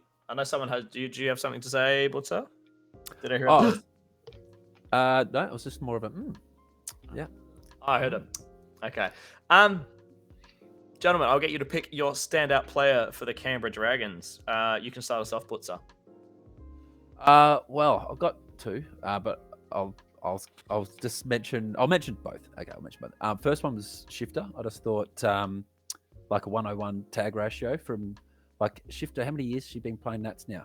For not only like since Darwin. Was Darwin her first year? So it's only been a few. I think so. 3. Yeah. So she's in the chat. Hey Shifter, how long you been playing for? Since Darwin? I think it is. But to get a 101 tag ratio is really hard at that level of the where they're playing around that 10th position. Well, for most of the tournament they're around that. So That was really impressive. And just coming up against Finn in the arena, felt like he's just a really solid young player, and just he's so far from his skill cap and already really good. Like, he's really good on the packs, and positioning was pretty good. Like, really, really pretty good for a pretty inexperienced player. So just thought they've got the core of another resurgent Canberra team there, to come climbing up the ladder again. Run. I think I'll just go with VG. He just seemed to pick up the packs the best of the team. It felt like the rest of the team would kind of pick their phases a lot, and just like those really like sort of exposed barrels, which VG didn't. It was more of like a peak shooting. Picked it up well. Didn't give you much to go on. So I'd say VG just had the pack skill that separated him from the rest. Yeah, and I think it's hard for me to pick. If I had to pick someone, I'd probably choose VG Master as well. Just I think Prenet 3, I believe he had a pretty rough tournament stats wise. And it was kind of a bit of a question, like, was VG Master like going to really struggle on Helios 2 in the Hobart Arena? And then he comes back to Nats and he's like, nah, I'm just kidding, guys. And then he just goes to go. So it was good to see him pulling the kind of numbers that we would expect out of a player like VG Master. Also, I guess a quick shout out to Gus with a 1.67 base average. That's really high. That's a monstrous base average. So kudos to him for that one. Yeah, I don't know. Have you guys got anything else you'd like to say about the Canberra Dragons before we move on? I guess just we didn't talk that much about possible improvements, but I felt these guys were in the same category in terms of really needing a last line. That was a gap there, and I think for them, they're rebuilding their scene, right? So I think they just got to keep working at it, keep training, and keep, for them, it's just, I'm not sure if they've got H2 coming soon, but just keep working on the packs and getting a little bit more even tag ratio across the park on there. They had a couple of good ones, but they had a couple of low ones below 90%. So they're just more training and more young talent coming through, and they'll be able to, I think, diversify their strategy a bit more. I think they were kind of limited by the kind of strategies that they could play based upon their list, and they completely maximised what they had, and they played really well. And now it's time to go get in the arena and train hard and see if they can win some other ways. Yeah, thank you, Butzer. Runt, you got anything else you'd like to add before we move on? I'll probably echo that, and what I've probably been saying all year is just more dynamic movement, more sort of standing in the open a bit less. Just it punishes this team every time, and it still wasn't nationals, I think. So just always behind those panels, always moving around and being aware of where the threats are coming from, I would say. No worries. Well, huge congrats to Canberra Dragons. Predicted 12th, finished 6th. So they were one of the teams that was up 6 from prediction. So monumental effort from the Dragons team. Very much looking forward to, as Butzer said, it's looking like the Canberra scene starting to build back up. Looking forward to seeing what that entails for Canberra going into the future. Moving on to our 5th place team. We're in the top 5 now, baby. We have Storm, Cyrex, Moss, Big Red, Shock, Firebird, and Bones. Bomb. That's a good looking. Some good looking movement there. It was interesting that I think Bendigo Nationals was obviously their first year.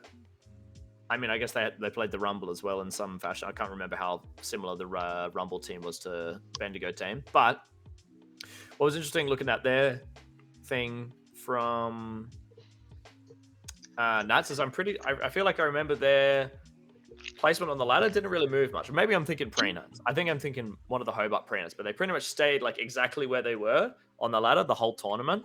But I'm really glad to see they were able to break the mold in that respect and be able to obviously round robin Cascade 1, there wasn't a big jump. But being able to climb those positions, Cascade 2 and Ascensions, just shows like they're like I was saying before, they're making those improvements after each and every game, and that's like netting them more wins as they're going, right? And I think that's what ZLTAC is about, right? It's a marathon, and it's about what team is going to learn the most in the arena by the time we get to the last day.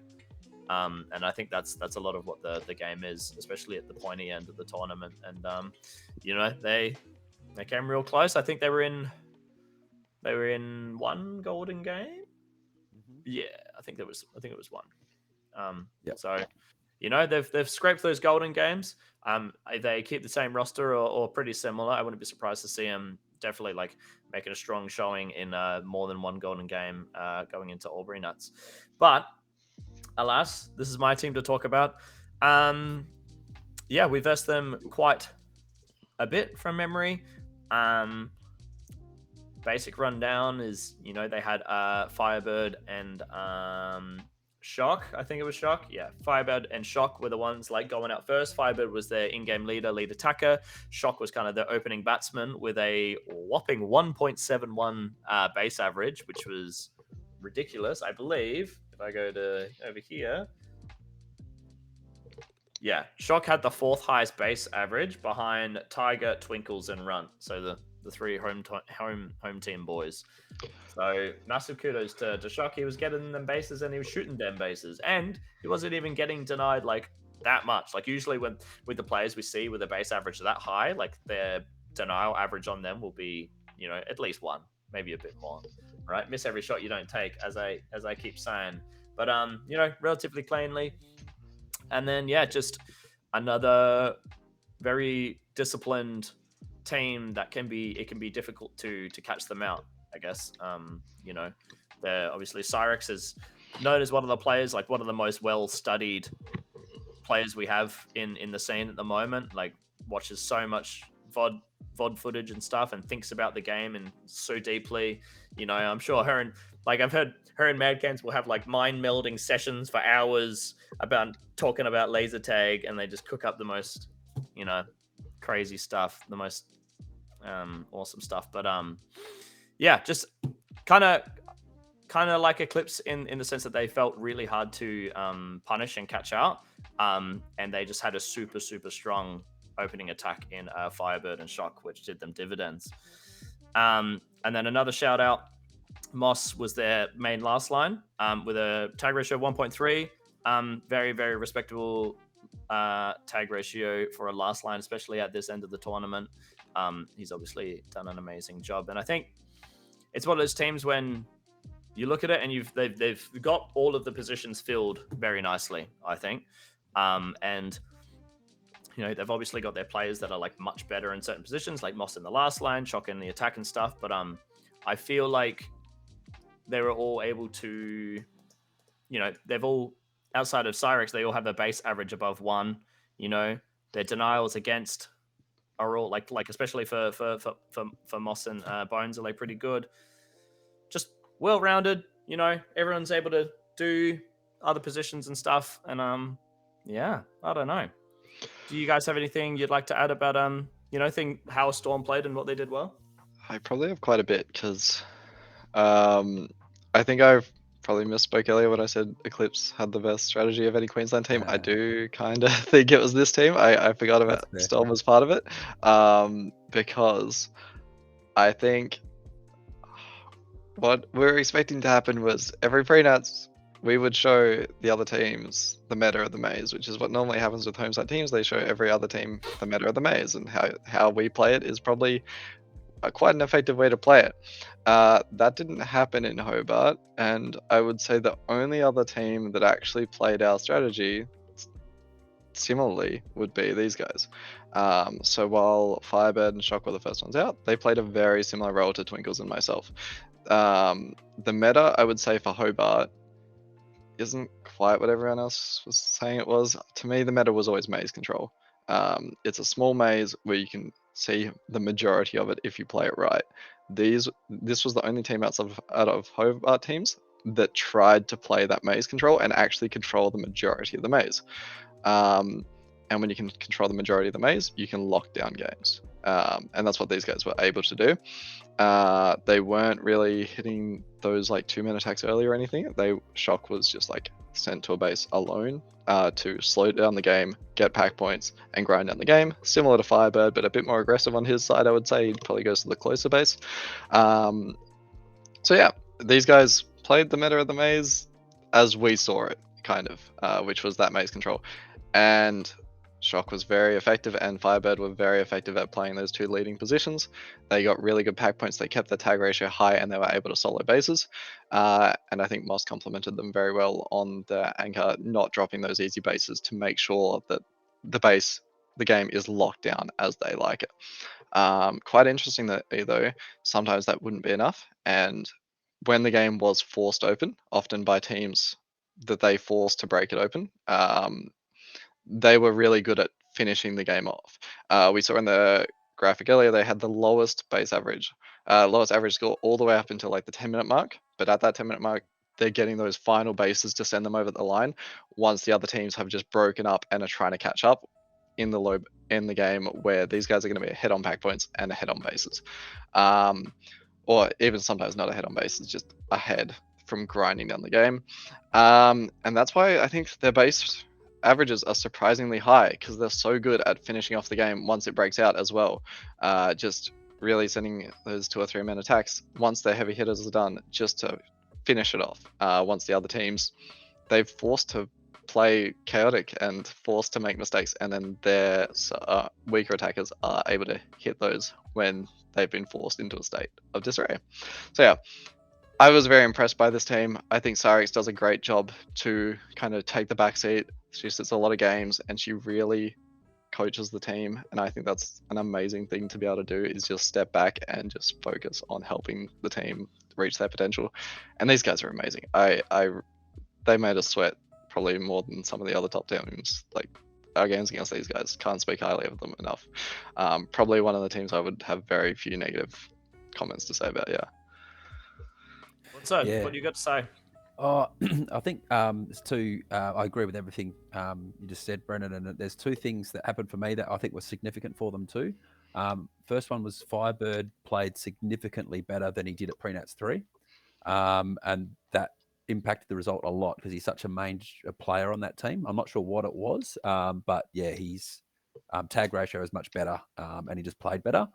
And Bones, as a brand new player who was only probably confirmed maybe a few months before we were due to go, for them to be able to integrate him in, and he's not like an experienced player at home either. He's like only just really coming on board for the regionals over the last, I can't remember how long he's been playing regionals for, but he hasn't been playing regionals for a huge amount of time either.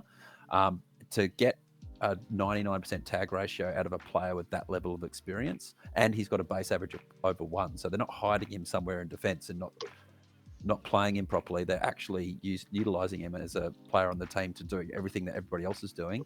I think that's significant, especially when you've got Lauren, who's sitting a lot of games and coaching the team.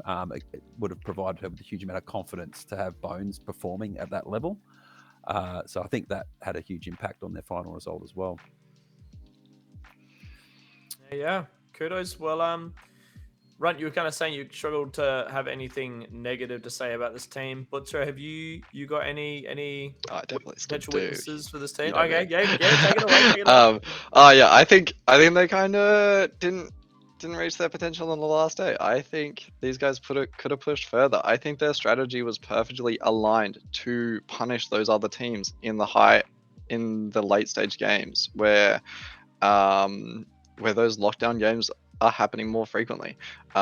It's, I think, a big reason why we saw Hobart teams do quite well on Ascension's Day when typically we suck, is because we were kind of practicing that lockdown style from the beginning, and it was very effective at the end. But these guys kind of switched to dumping, which I was a bit sad to see. I think if they played their lockdown game, they were actually better at it than all the teams around them. Even if they may have been the weakest team on paper, I would have loved to just see them play their strategy out right through to the end. And I think they could have, taken a higher placing if they did. Did they switch to dumping? Apparently, I heard that. Well, I did see them dump in a game, but it was not Mm. at the start. I think what they'd fallen behind in a game. This is probably the one of the last games before the grand final. Yeah, they were falling behind, and they kind of made a call to dump. I think is potentially what happened. Yeah, that's valid. Yeah, and they were unable to pull it off, unfortunately. Yeah, interesting. I think there was two dumps, and both of them were in games Aftershock was in. One of them was it was a Dragons game, and the Dragons actually dumped first. And I can't remember the exact situation of the game, but basically Aftershock had got into a strong lead.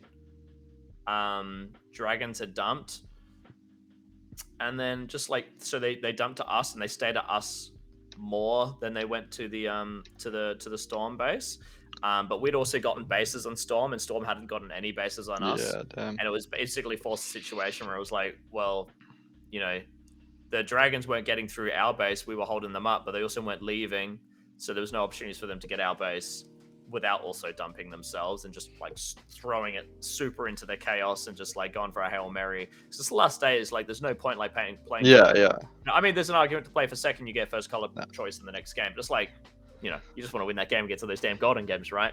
I think they might have, I don't know if they did pull a second. But anyway, they dumped because basically there was nothing left for them to do to win that game. Okay, interesting. And just played into the chaos. Funnily enough, that ended up being the game that Aftershock got the highest team score of the tournament because we had 2 dumps at our base for like the last half of the game. Oh my god, that helped.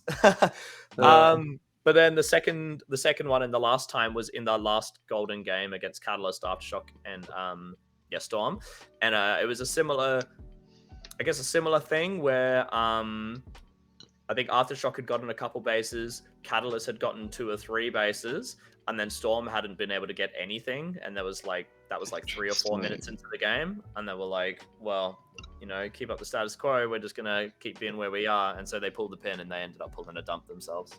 I think that speaks to maybe the gap between them and the top 4 teams is that it's just when you get to that top 4, you've just got like pretty elite talent across the board, like all the way to the 5th and 6th spot on the team. You know, and these guys are great, incredible, and they're also bringing a player in who's playing his first Nats. You know, they're not quite at that level of experience, and that's potentially like their own, for me anyway, one of their only like areas of improvement, which is you know, everything else strategically and everything like that, they were so solid. And United too, they're just such a good, they're all like really united team. Like you never see them like bickering or disagreeing or anything like that. They're just very coherent, very just aligned with each other. So well done to them. Well, do we who is our standout player for the Storm, gentlemen? Runt, you want to choose one first? I'd say Shock. He played a very difficult role. Like it's a fun role, but it's a difficult one of just being sent away. Good luck. You are at their base. You need to somehow get points without just being absolutely railed by the defense, which is all looking at you, and somehow try and solo a base out of that. And it's hard to do, but he bloody did it. So, like a 1 tag ratio is enough when you're in that just constant shit fight because it brings your average score up to 10k, and he did that very well. So, very impressed by him. Yep. What's up? I'm just going to shout out Bones again, just because like that, what he was able to do with such little experience in his first Nats, and he would have been nervous and all those kinds of things, I think is quite incredible. And you know, you got to probably take hat off to Lauren as well because she put him in a position to have success. And I don't know exactly how they did it, but they had to prepare him and get him ready to be able to perform at that level. And it's much higher than you'd expect a player playing in the top 10 to be able to achieve in their first year. So well done to Bones. Yeah, stellar effort. I'm going to shout out Firebird. Similar vein as a VG Master for like Prenet 3, where it was like, you know, we were expecting it was Hobart's a fast arena, Helios 2, and just like how everything was playing, it was like, oh, the fast, you know, players are going to have a really good time. And Firebird is like one of the fastest players in the whole tournament, and he's got like the reach and the length and everything to go along with it, right? So, but going to Prenet 3, everyone's like, oh, Firebird's going to love this arena, and he looked like he really struggled that tournament. But it's similar to VG Master. It was really cool and a bit like a relief almost to be like, oh, all right, he's back, and then his Firebirds back to what we would kind of expect to be seeing out of him. And then in-game leading is a super stressful role, and he in-game led these guys very, very well, clearly. So but yeah, also of course a shout out to Cyrex. I think on a small tangent, I won't linger on it for too long, but I think there's definitely something to be said to having a dedicated like coach on your team. Like if you think of any other sports, like traditional sports team, they always have a coach, right? There's and in those they're not players as well. They're just there and they're there to coach. Obviously, the difficulty for us is it's all an out-of-pocket expense to get to nationals, right? So being a coach isn't really the most attractive prospect. Oh, here, come pay thousands of dollars to coach other people and you don't get to play. Cool. But I think if we can find a way to make that work, I believe having dedicated coaches for the teams would be like a huge, right? We would see a massive leap in the I believe like specifically the strategy part of the game for all of the teams. Like just having everyone's like, oh, we've got to do some VOD reviews, we'll do some VOD reviews, and then you finish your team games, you get home, oh, we're gonna make dinners first and then we'll do VOD reviews, and then you make dinner and it's like, oh, actually, like everyone's gonna shower, like we'll wait for everyone to come out, and then it gets to the end of it and you're like, let's just start bloody drinking Jack Daniels and Coke and go to bed. How about that? That was our experience. Phoebe does agree. This was the aftershock experience. But having a dedicated person on your team that's just like watching your games like with an eagle eye, specifically looking for details and stuff, and like going through watching the games, taking notes and stuff is it'd be really, really cool to see every team having a dedicated coach. So obviously it's difficult money wise, but yeah. Well, when the Kiwis complete their arena player tracking technology, all these things are going to be possible remotely as well. True. Very, very, very, very true. I'm really looking forward to. That's supposed to be making obviously it's debuted at the New Zealand Invites this year. Was that this year? I think that was this year.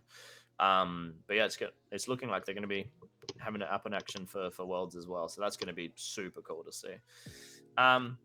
Anyway, any last bits for Storm before we move on? Some points of improvement for them going into the next nationals maybe.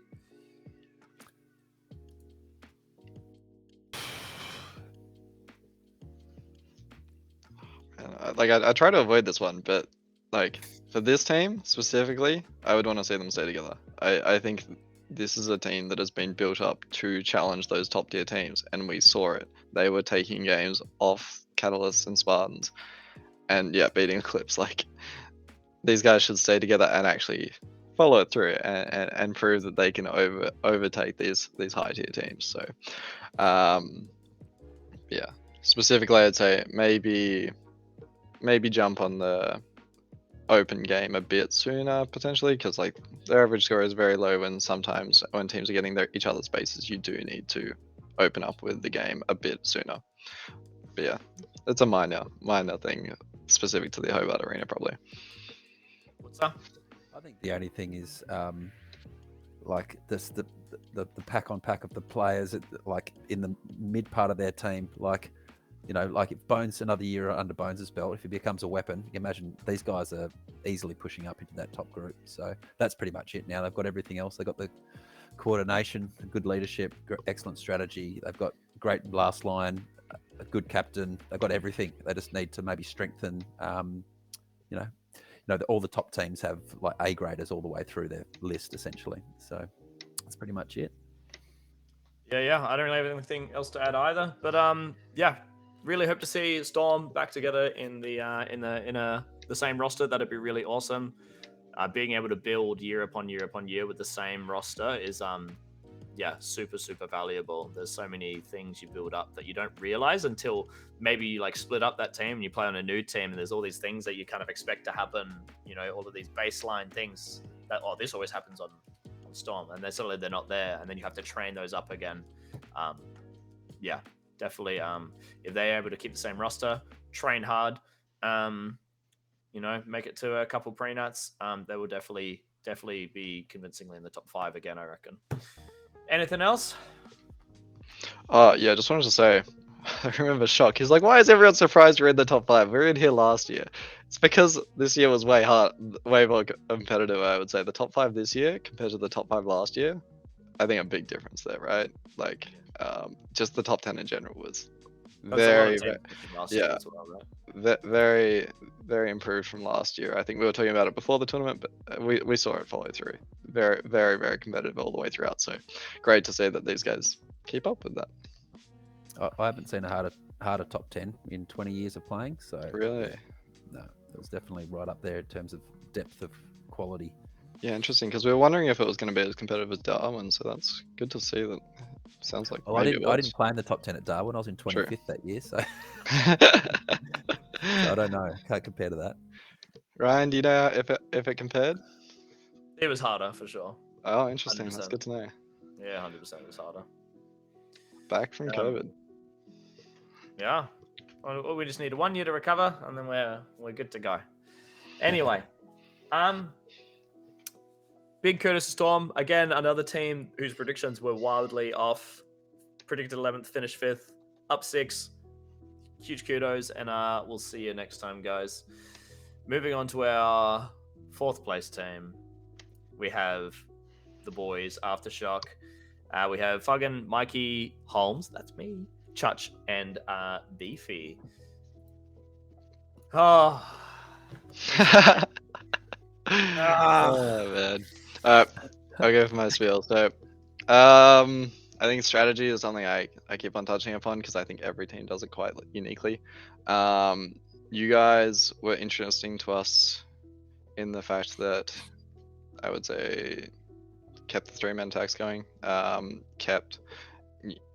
I've heard your perspective on the game, and it's quite different to mine, and I find that really interesting. I've heard it throughout the streams is your focus was hit the teams when they sort of push out the other side, which we saw working for you guys. And when we versed you guys, it was very apparent that you guys were dedicating yourselves to one base.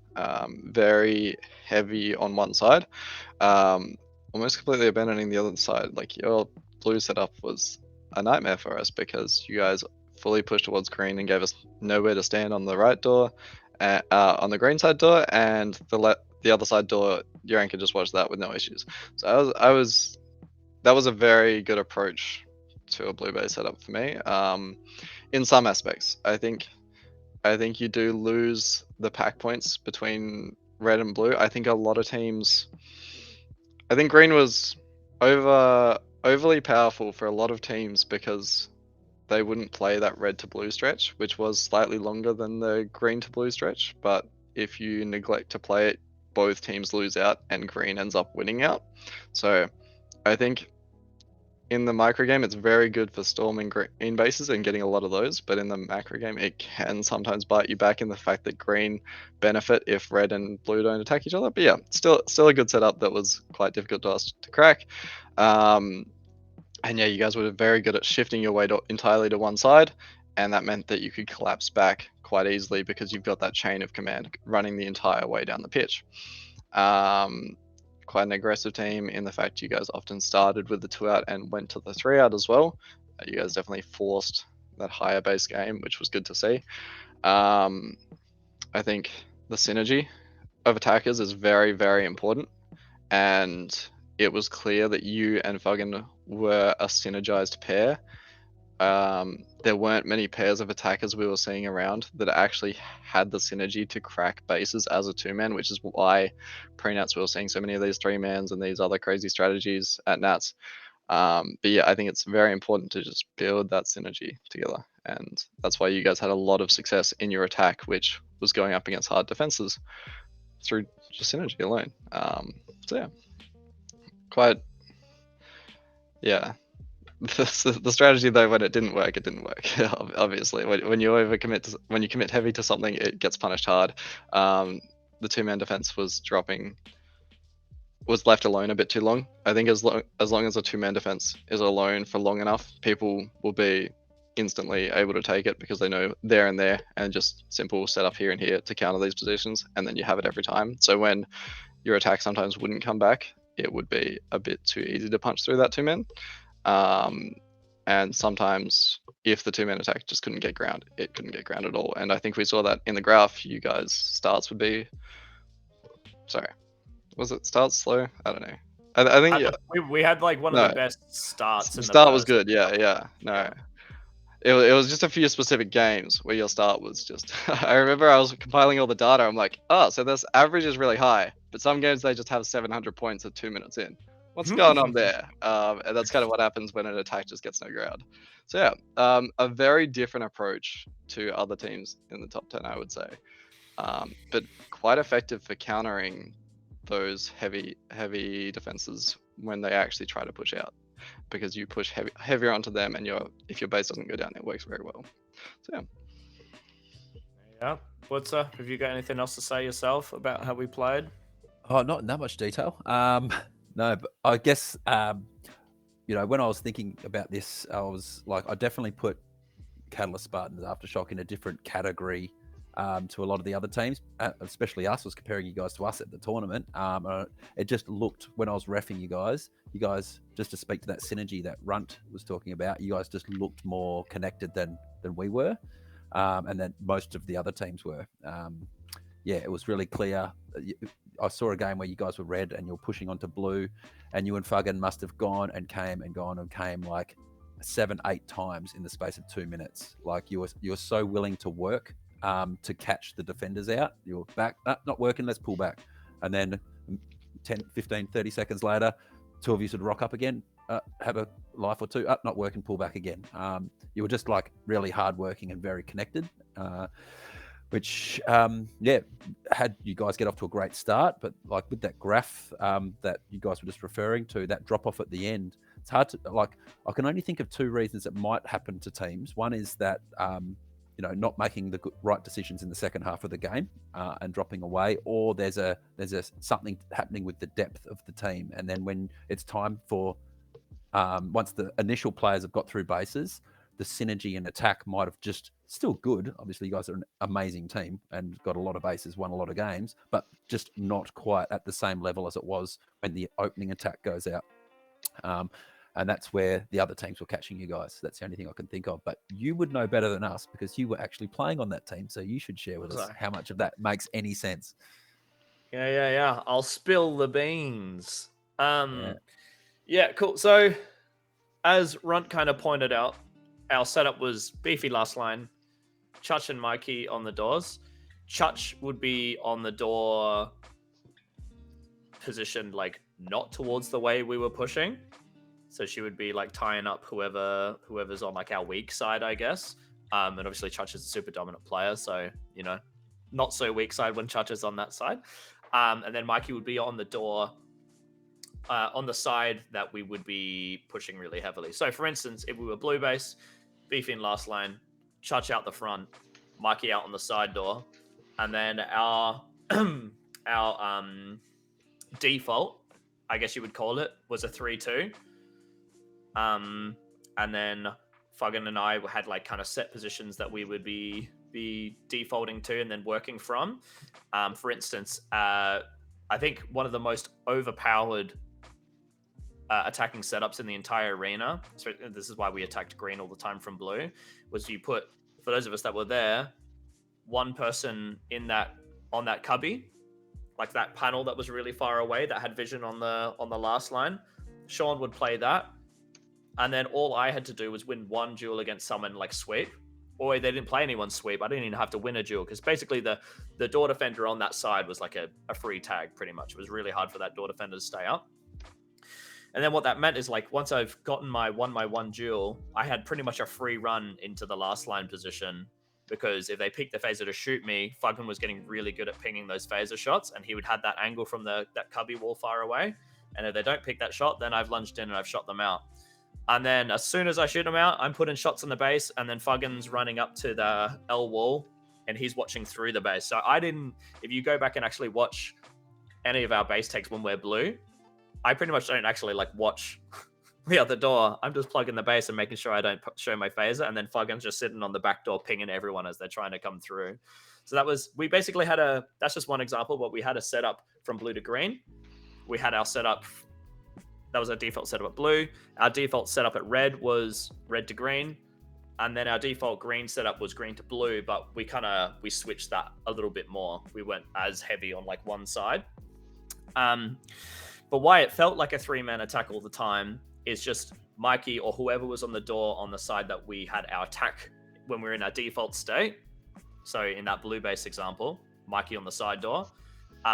If it was 0, he had the freedom to like run forwards and then like just get a tag or something. So it always felt like we had maybe 3 there, when in reality that third attacker was more often than not just the defender, like making a mad blitz for pushing up for 3 seconds, get a tag or 2, maybe win the duel that I needed to win to get into the base. He wins it for me, and I'm like, sick. Now I'm just going to run into the base. Yeah. The time when we did actually do the 3-man attack was when, as I was saying, we would be postured towards one base, and our green light to attack the other base is when we saw their attackers rock up to that same base. So in that example, if we were blue, we'd set up towards green. Our trigger to attack red base was when we saw red attack green. And I was like, well, if they're here, that means there's only X amount at home.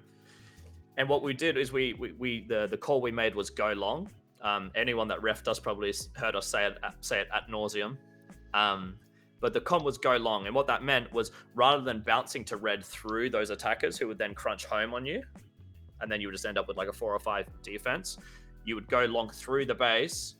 We would pick up, in this example, Chutch, who was floating towards red, Chutch on the front door, and then our three-person attack would rock up at your base. And there would normally only be 2 or 3 defenders there. And so, yeah, speaking to what you were saying, Rudd, is correct that we were always pushing one base heavy, but we had triggers to get hits on the other base, and that was the essence of it. And then everyone had a pretty good understanding of it. I think, and so what that meant is that even if I got both of my bases, we could swap our positionings, and then Mikey would be that person. In the default state, he's the one making runs into the base, and when we go along, he goes along. Everyone knew the strategy very well, so everyone could pretty much play any position.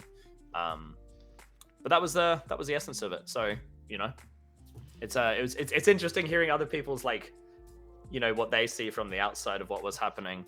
But yeah, that's how we played. We played pretty much exactly the same as that, actually, and it's interesting. That's what I'm saying. We played exactly the same as you guys, and it's interesting because I think our charts weren't dissimilar either, in the fact that ours kind of dipped away a little bit after the halfway point. It was slightly different, but yeah. Go. I would say that is the strategy we struggled.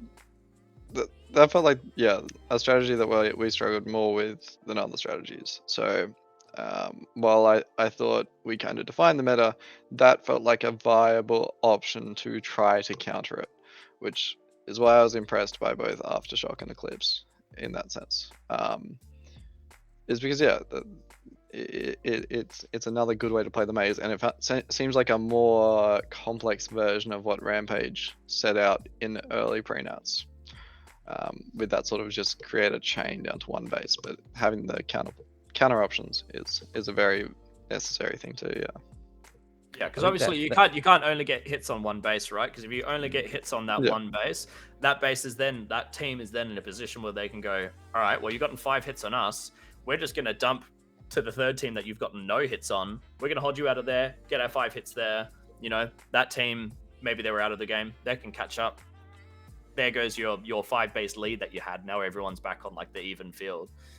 So that was a big thing. Like Butzer was saying, we would make a lot of calls to go long, which is when you would see Fuggin and I run through the base and go to the other one and try and catch the defenders out. That was our main way of trying to circumvent that happening. If we get 1 or 2 bases on the one we weren't postured towards, even if the team that we were postured towards dumped, we still had some money in the bank, so to speak. And the reason we reset so quickly is because we were cognizant of the fact that like other teams could do that to us as well. And so if we overstay our welcome when we do the go long strategy, especially if we went with 3, that's when, you know, like Runt was saying, like if there's an opening there to get bases on you. So that's why we were resetting so often when we did bounce to the other one. Yeah. But in terms of weaknesses, what did you guys see? Lay it all out. Don't hold anything back. Yeah, I think I definitely touched on some of them with that overcommitting the third player to the base. Especially if it didn't result in a base in itself, it left the 2-man defense too vulnerable in a lot of instances. And the other one, yeah, is just that if you play so heavy towards green, if green is able to lock you out, and red's probably doing the same thing on the other side, green's just gonna have all the pack points in the world. So it's got to actually break through the green defense to be a viable strategy. Otherwise, you just give the victory to green, which is why I think so many times we saw green do so well on the base stats. But yeah, I think it was quite viable. I am curious on that point. I'm gonna share a different screen now. I have a picture somewhere.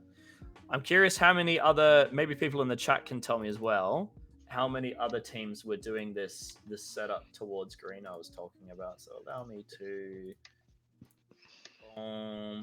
window that one. Oh, I should open it in. I have to open it in Paint. Of course I do. Paint. Edit. Fantastic. Okay, bear with me, everyone. Boom. There he is. Can everyone see Paint? Yeah. You all can see Paint. Cool. So the setup we had was, yeah, like I was saying before, Fuggin would be here. I should probably make that a blue dot. Oh, no.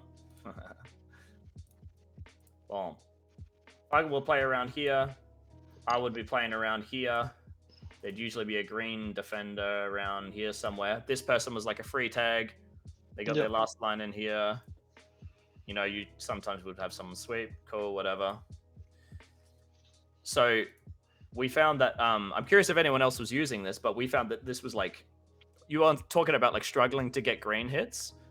I feel like we got green hits super easily. Yeah, exactly. This setup. It was crazy. But so Yeah. did you guys use this setup yourself?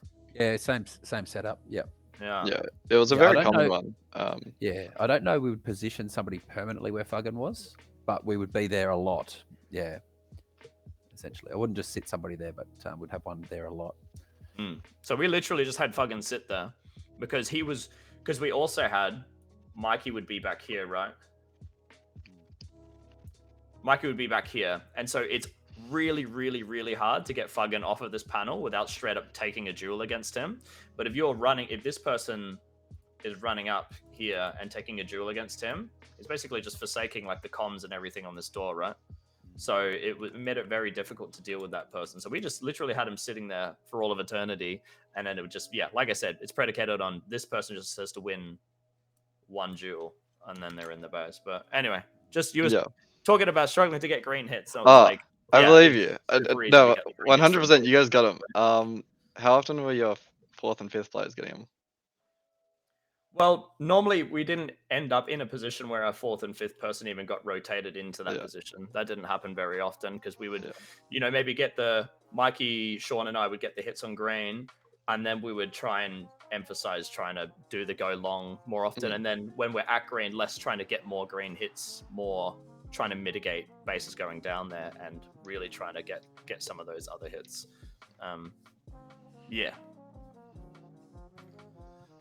Let me go back to my other screen. Boom. All right. But did you have any points for or Runt, did you have anything else in terms of weaknesses? I kind of butted in there. Yeah. It's definitely viable. Yeah, it's just interesting how it can play into Green's hand. I think is the overall potential issue with that strategy. But when it works bloody well. What's up? You got anything for weaknesses for the Aftershock group, boys? Oh, I think for you guys, you're right there, right? You're right on the cusp of like greatness in terms of winning trophies and all that kind of stuff. So it's probably just, I guess, when you get to your stage, it's being able to cycle all 5 or 6 of your players into any particular role, essentially, just more filling out the depth. So there's less and less situations that can catch you out, essentially. That's what it's coming down to you guys now, is getting that level of, where you guys are in that opening stanza, how cohesive and organized you are, getting that across all 5, essentially. That's probably the biggest thing I can see. Oh yeah, cool. Wax said Chutch is actually just better. Look at them stats, and he's right about that. It's true. Hey, we're not at shout-outs yet. Come on. We're not on shout-outs yet. We'll talk more about her in a sec, I'm sure. But yeah, I guess on that topic, can I get your picks for standout player? And I'll have a pick as well. This one I'd probably go Fogan. I thought his pack on pack was very, very impressive. I versed him in solos and he railed me a lot. Like, very dominant in his area and could transition that through to attacking play as well. So I'd say Fogan. I wish Church was able to push out more. I think we would have seen more from her if she were. But yeah. My shout out play is Church, just because getting a 1.23 defending a door is hard. Yeah. Really hard. There's like, I think only Wham is up there, maybe, like as the only other player in the tournament to be able to get a tag ratio up around the 1.2 mark just defending a door. Like, it's just phenomenal. So played out of the skin, got 4th in solos. Like, she is an absolute machine. And I just wanted to ask as well, so this was Fuggan's potentially not first time, but he's captaining the team in those golden games, right? Oh, you guys got 3 golden games last year. Just thought I'd bring that up. Just wanted to ask you how you feel he went under the pressure of those games, because I know how well he played all tournament. How well did he go in those clutch games? Yeah, I think so something we actually kind of identified in Bendigo was Fuggan is a phenomenal in-game leader and like probably one of the smartest players I know. But the way the team was structured in Bendigo was a lot of the onus and responsibility in terms of making decisions and stuff was on him. So I feel like he really struggled with that last year, and that was a big part of the improvements that we were trying to make going into Hobart. Nat was trying to share some of that responsibility he has. So not in terms of like big game making decision, because I'm with you in that camp, but so that I feel like it should be one person that's like, you follow their lead, they're responsible for the decisions, you don't have any like squabbling or anything. Obviously, like you were saying, if we see something that he misses, this is what we started adding going into Hobart Nats, is if we saw something that he was missing, right? Like maybe like in that example before, like our trigger to go long and attack the other base, he might be thinking about other stuff and he just like didn't notice it and it didn't process. And I would go, Fucking, or I wouldn't say fucking, I would say, Sean, Red's here, go long. And he'd be like, oh yeah.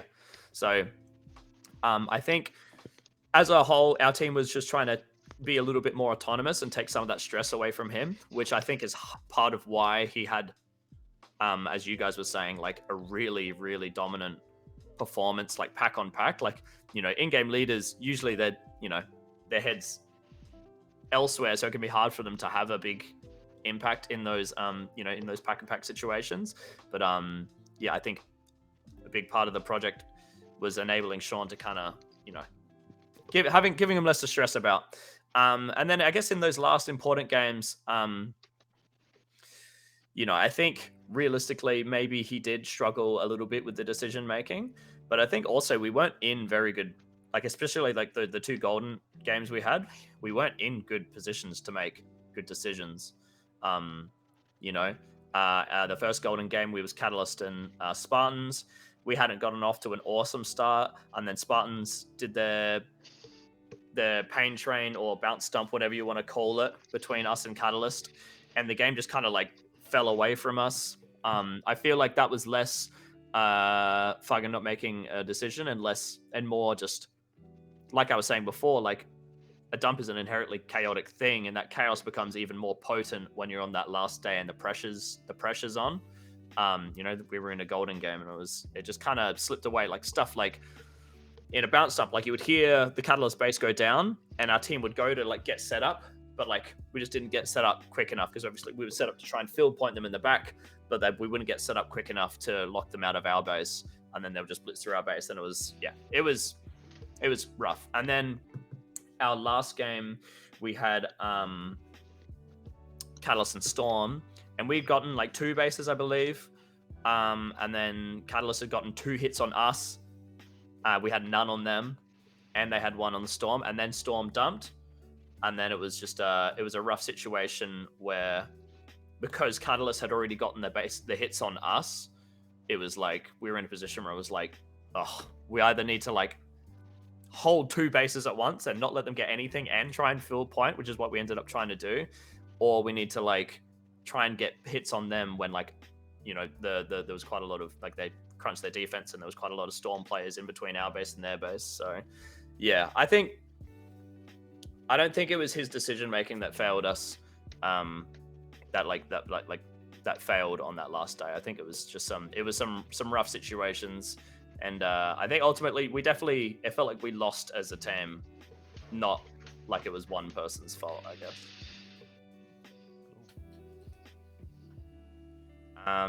My pick for stand-up player is also going to be Fuggin. No, he did super, super well. Just again, I think this is maybe a learning lesson for other teams out there who do this setup where like your in-game leader is they're the ones making the big decisions. Try and do your best to take as many of those responsibilities away from them as you can. But like not the big ones, obviously, but just little things like, your captain shouldn't have to tell you to like push up when you're a defender or tell you to crunch when like people are coming. It's just like things you should do. If you're a door defender and you're floating and you see your 2 attackers are just over there at the other base, the captain shouldn't have to come back and like join us for the attack and then go back to attacking. You should just see them and then go, oh, I've got an opportunity here. No one's here. I'm going to join the attack for like 1 life. Boom, boom, boom, boom. Oh, we got a base stick. And then he shouldn't have to tell you then come home. You know what I mean? Not just taking as many of those little decisions as you can out of the captain's or the in-game leader's responsibility. And I think you'll see them, 1, making better decisions in general, and 2, I think it'll improve their mechanical skills because they've just got less things that they have to stress about, right? And then obviously, big shout out to Chutch. I think she actually struggled a little bit with the strategy we were employing. Less because of, I think she initially, like in the first half of the competition, wasn't confident. She was one of the players that was just really struggling to hit the bases at all. And that definitely affected her quite a bit. But then from Cascade 2 onwards, she really just found her groove on those doors. And she would be on the door where like, she's not even meant to get that much pack points. She would come out of the game with like 1 base and 10k or something and some crazy tag ratio. So yeah, big kudos to Chutch. She was definitely able to find her groove in those last few days. But yeah, I don't know. That's all I really have to say. And also, quick shout out to Beefy for tearing his calf muscle in our game that we actually got the big score, our third to last game of the comp. So the funny thing is, you'd think he tore his calf muscle getting like a crazy lunge or something, trying to deny someone or trying to get into a base or something. What happened was there was late pack starts happening, right? And what the briefing was that day was, if your pack doesn't start, specifically if you are blue, if you can make it back to the pack room before your pack starts, they'll restart the game. And so Beefy's pack didn't start. And so he ran as fast as he could from blue base to the pack room. He made it in as he activated and he was like, restart the game. And they were like, yeah, fair enough.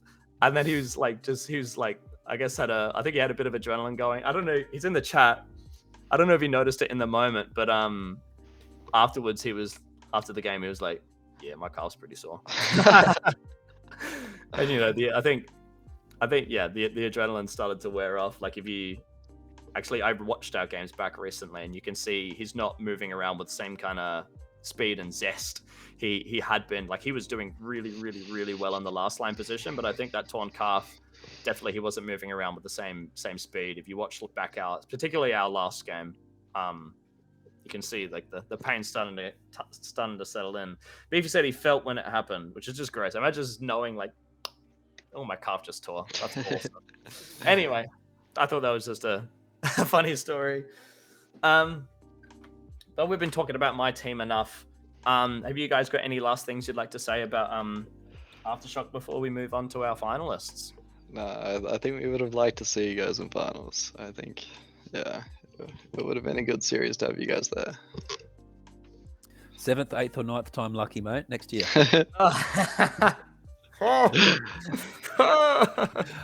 Maybe fucking was holding you back. You guys got this. Yeah, true. And that's yeah, maybe it's gonna be a different Aftershock going into Albury, because fucking I don't know if this is public or not. I'm guessing it is. I think he's told enough people. He's actually going on an exchange trip to Japan during nationals for like 6 months. So we're not gonna have Fuggen. And then you know, a couple things up in the air. We'll see what the Aftershock roster looks like going into 2024. But yeah, we've been in. I think I've been in 6 golden games now. No, 1, 2, 3. 5. Yeah, I've been in 6 golden games now. Always the bridesmaid, never the bride, is what Nichols said when we got eliminated, and I think that's as much as that stung. That's a really good way of putting it. Fantastic. Well done. Aftershock was good, Nats. We'll get them next time.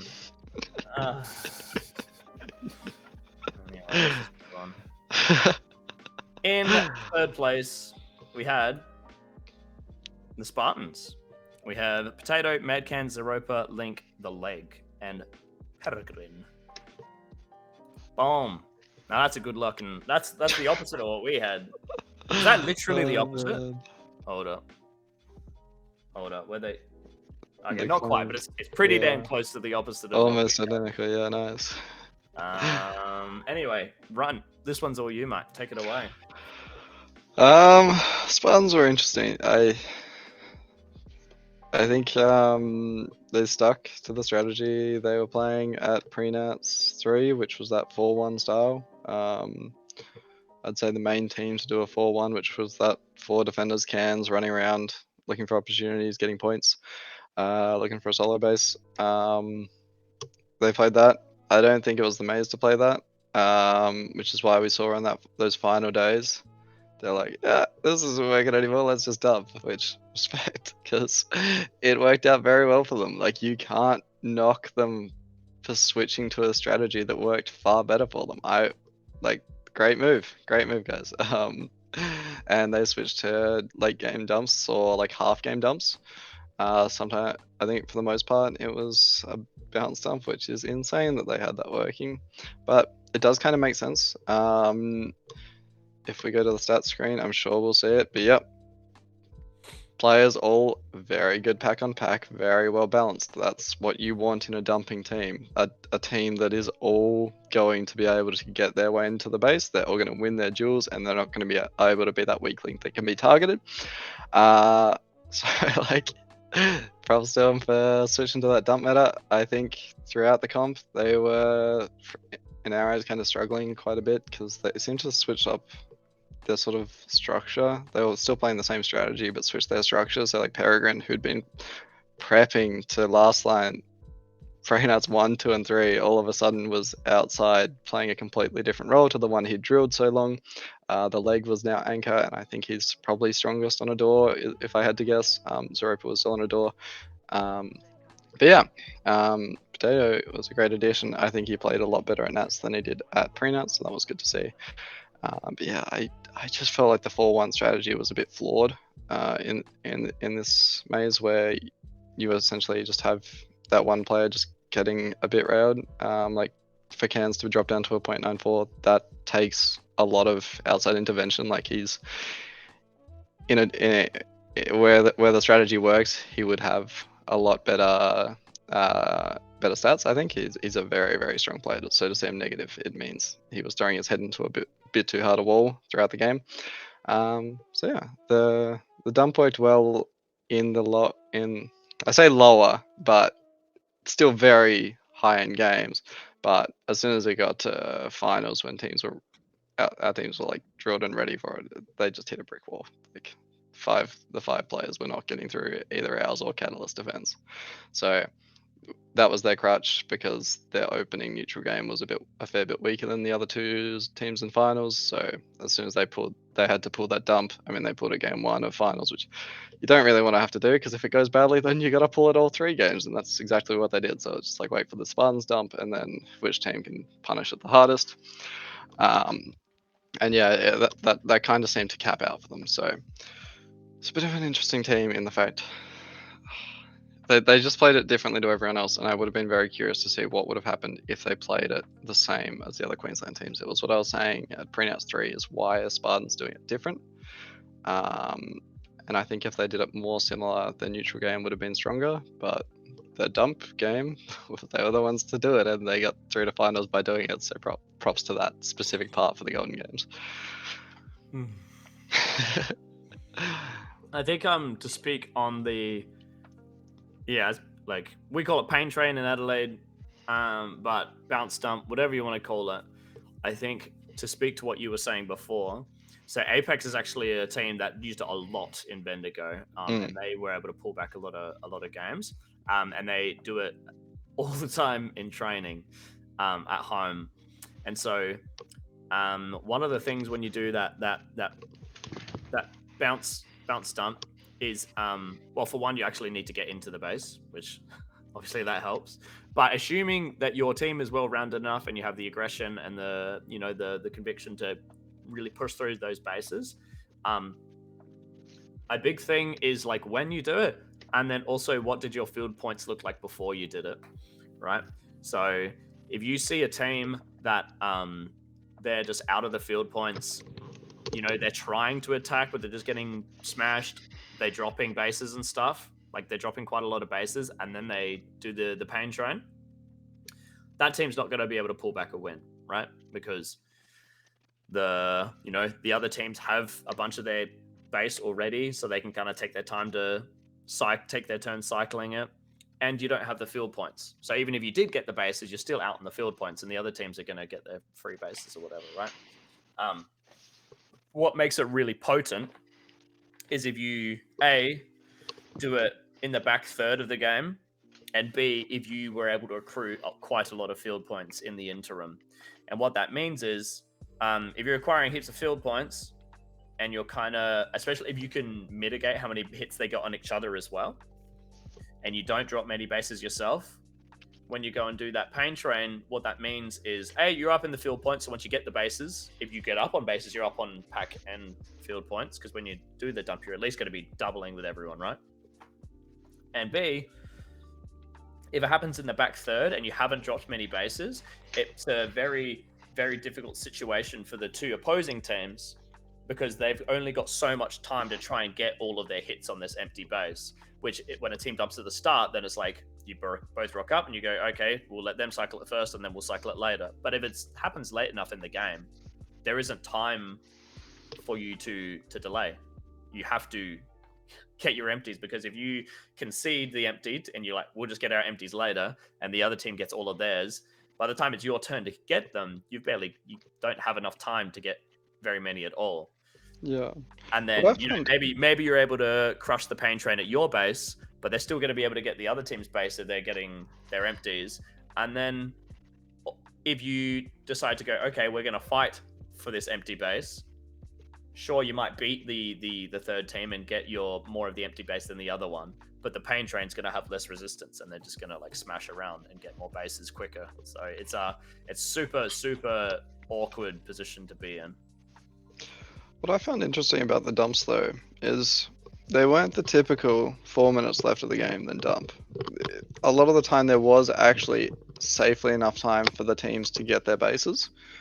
So is that what you guys saw? Like a lot of the time I'd see them do it around the 5-6 minute mark when there was easily time to get to cycle the bases without having to fight for them. And that's typically what the strategy has relied on in the past, is that the teams would have to fight for that base. But the Spartans were straight up, from what I saw, going earlier than that and going, we don't care if you get the 10 of our bases.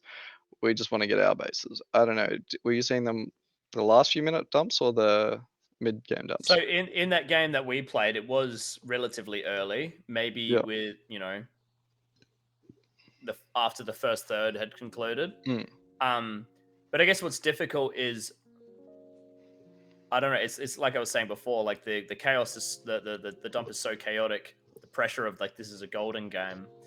I feel like teams weren't, from memory, I feel like Catalyst and Aftershock didn't cycle the empty very efficiently, and we did end up fighting it every now and then. And then I think they were able to build up heaps of momentum because neither of our bases were getting set up in time.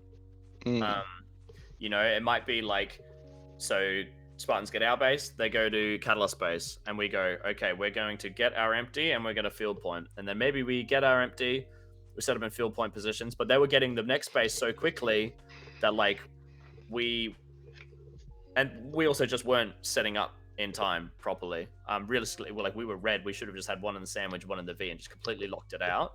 But I don't remember a time where we ended up doing that. That was something I noticed when I watched our game back. It's like, man, we never locked two in the base and just like completely shut them out. They just kind of, every time they'd like just caught us out. And I think a bit of that was also they might send someone like early to our base to kind of disrupt. So like they're about to get their base, one or two of them maybe go to our base early, which kind of disrupted stuff as we're trying to like crunch back. And then I don't know, but it was definitely like after the first third, and then they did it. But I think the cycling of the dump wasn't super efficient. And then I can't speak to Wax is in the chat. I think he can maybe talk about how they were getting through the Catalyst base quick as well. But we just weren't crunching quick enough, and they were doing stuff like sending people early to disrupt it. Yeah, I actually, this whole late game dumping thing, I know that they were doing it mid game, but let's say second half game dumping. I'm actually wondering whether this is going to be the next evolution of what we see in the top tier teams in terms of like the evolution of strategy. Because like you were saying before, Ryan, it puts you on in that last 4 minutes. If a team dumps, it puts one of the teams in a very, very awkward position. The one that doesn't have the empty, or has to choose: am I going to defend this team out, or am I going to go fight for the empty? I have to make a decision.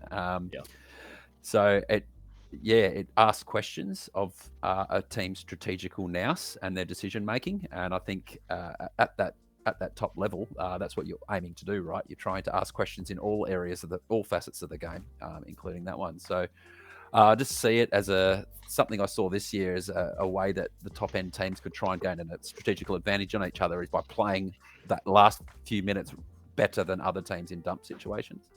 But that aside, I think like that Cascade 2 performance from Spartans, I thought was one of the best Cascade 2 performances I've seen, especially from a visiting team with a really, really strong home team. Like to have the courage to like kind of try to shift the meta, because they started doing it in the second Cascade, I'm pretty sure, and they beat the Vikings in that game. The game where everyone's like, "Oh my freaking god, what just happened?" Like it just blew everything up. And then they continued to have success with it, and I thought, it took a lot of balls to make a big call, like to shift your whole team strategy at that point of the tournament to try and do something different. So I really hats off to Cairns and the team for choosing to do that, because I think what they were seeing is that if they just played games out in the old-fashioned way, they weren't going to win this tournament. That was so they had to do something. And the fact that they did it in the grand final and it didn't work, I kind of forgive them for it, because the same rules applied. If they had played the games out normally, I know you would have loved to have seen how close they would have got for your own personal satisfaction, right? But I think they probably knew in their heart of hearts that that wasn't going to be enough to beat you guys. And I stand by it was 100% the right thing to do to switch up that strategy. It's just it's just a strategy that'll only work for so long. So yeah, Yeah. like that. They got us really good in Cascade too. Like they did it to us, and we weren't ready for it. And it was like, okay, this is what they're doing. And watched it back and went, okay, this is what they're doing. The mistakes we made because we didn't know it was coming was here and here and here. So by the next day, we knew how to not let them get away with it. But yeah, it was a very good call to switch it up to that 100%. Yeah, and maybe they went too early, but who knows? You know, I mean, you got to try by Cascade too. You do not want to be switching it up like that. in the grand final. I think it was a good call. You do not Yeah, want to be yeah. like, hey guys, I got a great new strategy for Ascensions. Like, Rampage. No. So we've kind of talked a bit about, you know, like the dump strategy they were doing by the end of it. Is there any particular weaknesses that you guys exploited in that grand final run that you would like to allude on? I would say we never fought for those dump bases. Like, I hate fighting for dump base with a passion. So every time they dumped, I went Catalyst. You guys have it first. I'll get it second. Sometimes it was a dicey call to do that. Like the last finals game, for example, I think Leper got it with 40 seconds to spare, and then I got it with 10 seconds to spare because I really did go Catalyst. I want you guys to have it so we can cycle it for free, both of us, because I refuse to fight for a dump base if there's physically time in the game to not have to. So leaving that time when teams are actually going to exploit that time does hurt, and it's really I mean, in the dump, most of the time the bases were clean, but in the grand finals they weren't clean at all because the players weren't able to all stay up while the base was going down, which meant it kind of exploited that phases were out, all that sort of stuff while shooting bases. Kind of the defensive players are less familiar with defending the door while they take the base, so when they dumped, they would get denied a lot more than they might have otherwise done earlier in the competition. So yeah. A few small things, but yeah. It's awkward when you go, I'm going to let that team cycle the base first, and then they go, I'm going to let that team cycle the base Yeah, first. And then you're yeah. both like, No, it's a really tough call to make, and I think the strategy exploited that so well was the fact that Cairns was like, we can go earlier than teams have in the past because the strategy's been around for a while. Like it's gone by like names like TA Smash and stuff, where they do it towards the end of the game to ensure that they don't have the time. But I'm not sure. I'm guessing it was a conscious decision because it was Cairns, but I think we can do it earlier, give ourselves more times to get bases, and they'll still be fighting for it. Which, yeah, you got to get very unlucky for teams to both have a common goal and the calmness to not fight each other for it. So I think it does work well to exploit when teams are willing to be exploited for it. I think they got away with doing the earlier dumps too, just because of the strength of their team.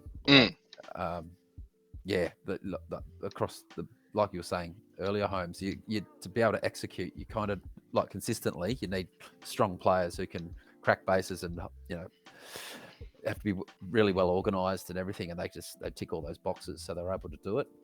But then, like you said, Runt, in the big game when you guys were prepped for it, it didn't quite play out the same way. Cool. Who's your standout player for the team, guys? I'll let you go first, Runt. I'd actually say Potato. I think Potato gave me the most grief out of their team. He was very good with his movement, as he often is, but he was like drop shotting on panels and stuff, which not many people are doing these days, and really, really working hard for those kills. So I thought he was quite effective in his playing through putting in so much effort to get those kills. What's that? I'd have to say Peregrine. I really feel like he is like, obviously he's amongst a group of like the top players or whatever, but I actually think he's like on the cusp, if not already, going into the elite group in terms of how he's playing. It might not show up in his stats that much because he's playing a lot of last line, but just his around the arena work, his panel work, he's obviously a very, very good last line. And now he's been playing for, he's what, 6-7 years or whatever. He's getting to that point where he's got a lot of experience and just in-game decision making, and everything's going to that elite level as well. So I actually expect if he keeps training hard, I really hope to see him, bust into some serious trophy winning years over the next few years if he keeps it up. I mean, yeah, they got second in doubles, right? Peregrine and Potato. Let's have a look. They did. Well done. For me, it's probably Peregrine as well. Just because I feel like we didn't actually verse the Spartans very much, which is crazy. I think we just happened to miss them. But I distinctly remember Peregrine being an absolute pain in the ass to get out of green base.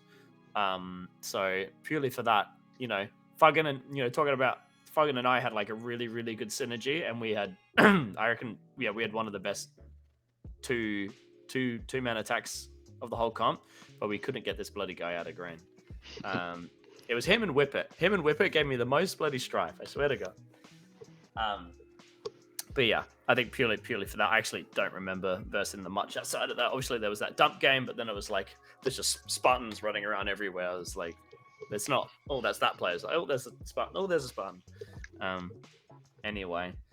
Have we got any closing thoughts for the Spartans before we move on to number 2? I think so. It's very funny that they've a team historically so against dumping got the finals with it. Hands definitely isn't against winning though. I know. It was hilarious.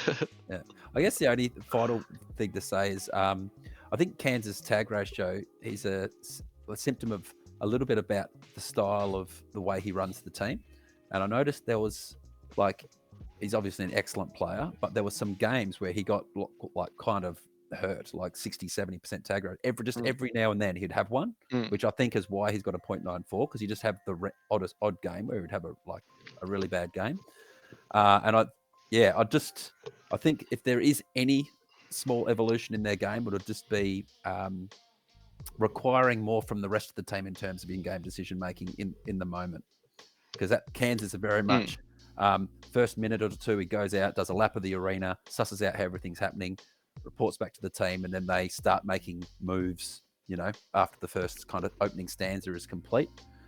And I think requiring more from his team in terms of allowing them to make a lot of the more individual decision making rather than the decision making coming just from the leader. I know it's already happening to some degree, but expanding the degree to which that happens and requiring that just to enhance a little bit is probably one evolution for their game. Yeah. And I think I kind of touched on that note before when I was talking about, who was I talking about? Fuggin. One of the teams. Yes, Fuggin. And one of the evolutions we made is it's all well and good if Fuggin's having a good, if your captain's having a good game and everything is on them. If they're, we definitely had games in Bendigo where he was playing 40 chess and everyone's playing checkers down there, and he was just completely in control of the whole game. But it is hard to keep that up. And it's also if that player has a bad game, then your team has a bad game. So I think, a big thing all teams should kind of try to transition towards is if any one person on the team has a bad game, the rest of the team is kind of there to pick up the slack a little bit, I guess, if that makes sense. That makes sense. Anything else, guys? Let's go to Catalyst. Let's go. All right, we have the former, what is it now, 4 or 5-time champion if you include the Rumble. We have the Catalyst boys. We've got Grub, Whamfox, Husky, Wax, Dodge, and Lilbo. Let's see it. All right, predicted first, finish second. Runt, take it away. What the hell? Why does it say finish third? It's because they were the last team to get into Ascensions. Oh, yes, I see. Against finals. Okay. Yeah, gotcha. Catalyst, very, very strong players, as we all know. Yeah, I don't know. We didn't see what we were hoping to see from this team. I think they were still, I would say, a solid step above everyone else. I know you were talking about those sort of brackets, but from our team's eyes, Catalyst was like solidly above probably Aftershock and Spartans and Eclipse, I would say. Just from versing them, it felt like just their whole team is just so good pack on pack. It's actually insane. And yeah, they all work very well together. They have for a very long time. Husky's an insane anchor. I'm very impressed with how well he adapted to H2. He was not leaving anything open. I would say still a bit weak on red though. I think Lilbo was the play for red base from versing them. It felt like Husky wasn't quite as good in that base. But no, very like green base, absolutely insane. And blue base he held tight to the pillar, which that one I don't love as much, because it just takes a few good a few dives, and you're gonna get them every time. Like when you're versing a tight defense, you should be working out where the sensors are and eventually getting at least that double with them. So it's, I don't know. I felt like blue base, they didn't quite work out as well as teams like Aftershock and Apex and stuff like that, or Archangels. But yeah, I don't know. Like they're so good that like I can't stress enough how good they are. But like what we saw at pre-Nats and we were expecting at Nats, it didn't quite come through.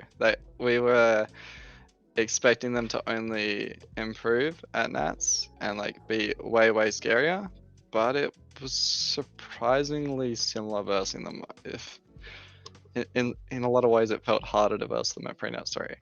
And I think if it kind of comes back to strategy for what I saw of them at least. It felt like pre-Nats 3 they were utilizing this 3-man attack, which was working very effectively. They just had the raw power to just send a 3-man through like even a 5-man D and they'd just get it, and they'd get it over and over and over again. But Nationals, it felt like they kind of just went back to their bread and butter of a 3-2, which I think the game, at least in Hobart, was more complex than that, and their 2-man attack was getting railed a bit.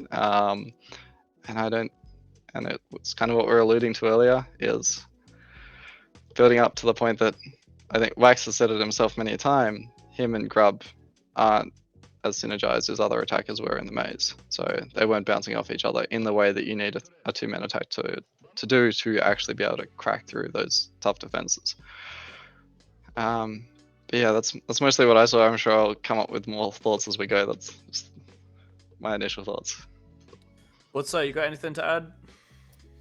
I guess like my thing about Catalyst, also formerly known as Wolfpack, my comment has regularly been is that, and this is the way we saw it playing them against them for a few years, and they're a much better team than they were those years ago. But because a team's strength is often their biggest weakness as well, and because they are so good on the packs, and because they have 17 feet arms, and they have the best last line we've ever seen, like they could regularly make strategical errors and get away with it. And I think what's happening now is that the pack is catching, or they're more closer to the pack, the rest of the field, than they ever have been, especially with the system change. And they're going to have to take their tactics to another level in order to maintain their competitive advantage, I think. The 2-man attack thing's just not gonna. It just didn't work in this arena as far as I saw. And do you think that's what they were doing? I versed them so many times and I don't even know what their strategy was. I saw a 2-man attack a lot, but that's like I couldn't get a strong read of what they were doing. I don't know. I refed the grand final, and they appeared like to be playing similar to how everybody else was playing. So I don't think they were doing a 2-man attack or anything like that. They certainly obviously had Wax out there getting points, causing disruption and taking opportunities on bases. From what I could see, every team had that player. And Wax was that player for them. But yeah, I guess being like having a more dynamic attack and having a third or fourth player push in, just not because Grub told them, but because that was the right call in that moment, is that player should push up and create an opportunity on attack. That's the next level they can go to, is having a greater number of players involved in the active decision making on when to push and stuff like that on bases. I think that's what's going to be required to, to win nationals going forward. It's just too competitive at the top level to not have, three or four of the players being really active in the decision-making process about when to push onto base and things like that, and not for it to be necessarily spoken, but just to be reading each other's bodies language and knowing when to push up and when to pull back, essentially. So the game. I can only really speak to the last 2 games we played against them, the Golden Games. The first one was just kind of whack because that was the one where the Spartans did their dump, and then that was like obviously not a representation of how like a traditional game played. But in terms of the last game we played against them, I think they were very much leveraging the whole, they were blue and they were very much leveraging the green is a very relatively easy base to get from blue if you set up correctly. And they definitely were setting up. And it wasn't just Wax and Grub that were at the base, because I believe the second base that we actually dropped was Whamfox, and Whamfox was the player that they had on that side door of blue, or the right door, whatever you want to call it, towards green. And so they were definitely, in that game at least, it looked like they were pretty much doing exactly what Aftershock was doing from blue, of trying to get set up on that cubby, getting that pretty much almost a free tag on the backdoor defender because it was really hard to stay alive there, and then making runs down. That being said, I feel like they made less runs from sweep to that tighter side of the door. A lot of the time they came from the wider angle, I guess, but they were still getting in. Yeah, it feels like they didn't have the same full line that you guys had. So while they were trying to leverage that advantage, they didn't have that chain of command.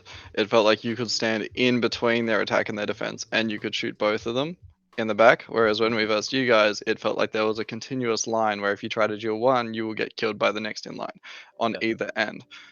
Catalyst didn't quite have that.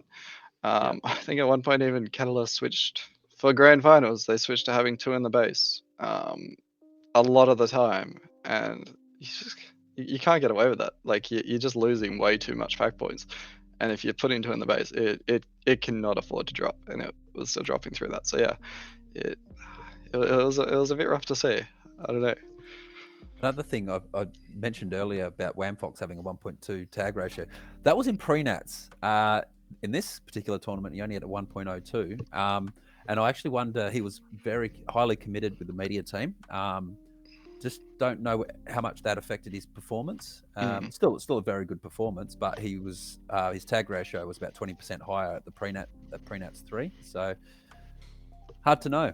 Hey, all I can tell you is he played really, really, really well in that last Golden game because he got 13k. I was gonna say, reffing him, he didn't seem hampered, but Nationals, usually everyone is far more cooked than they play but yeah, no, definitely still playing amazing from what I saw. There might be a bit of that, but at the very least, that one Golden game, he was on bloody fire. That's all that matters. Got to play the big games well. Oh, man. Anyway, yeah, I think,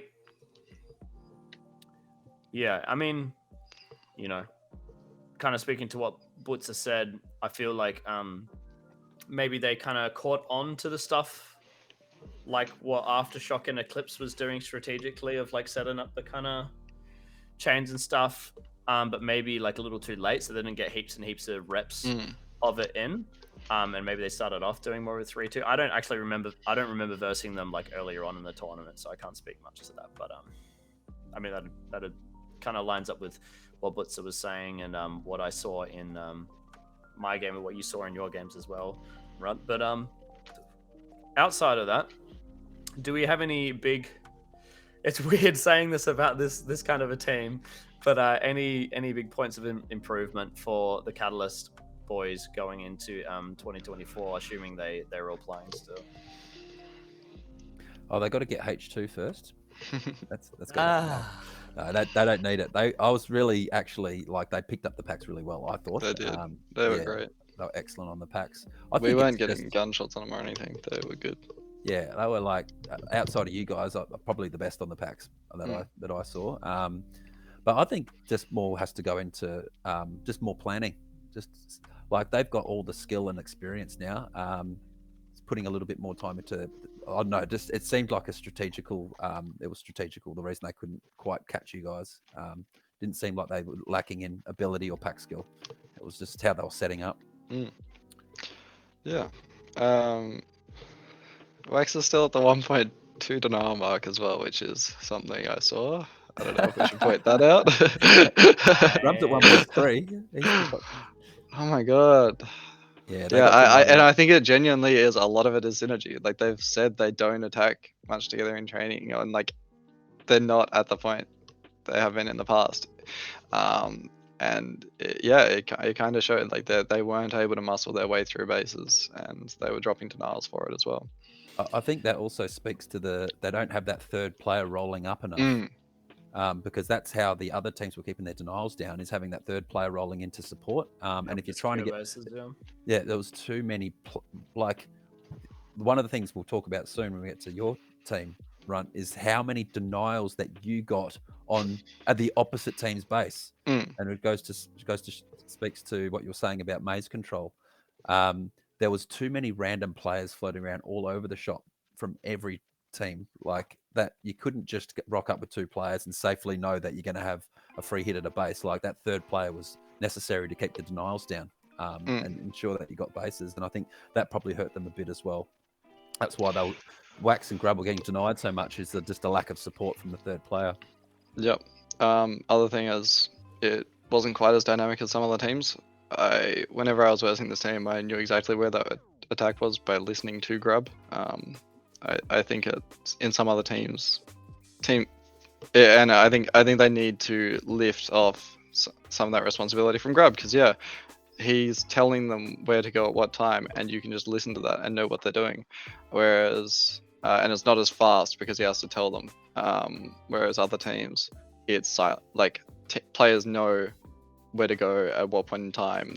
They know to just push themselves up to assist that attack. They know they can just like quickly look at each other and go like attack and straight on it. Maybe even just a look, that sort of stuff.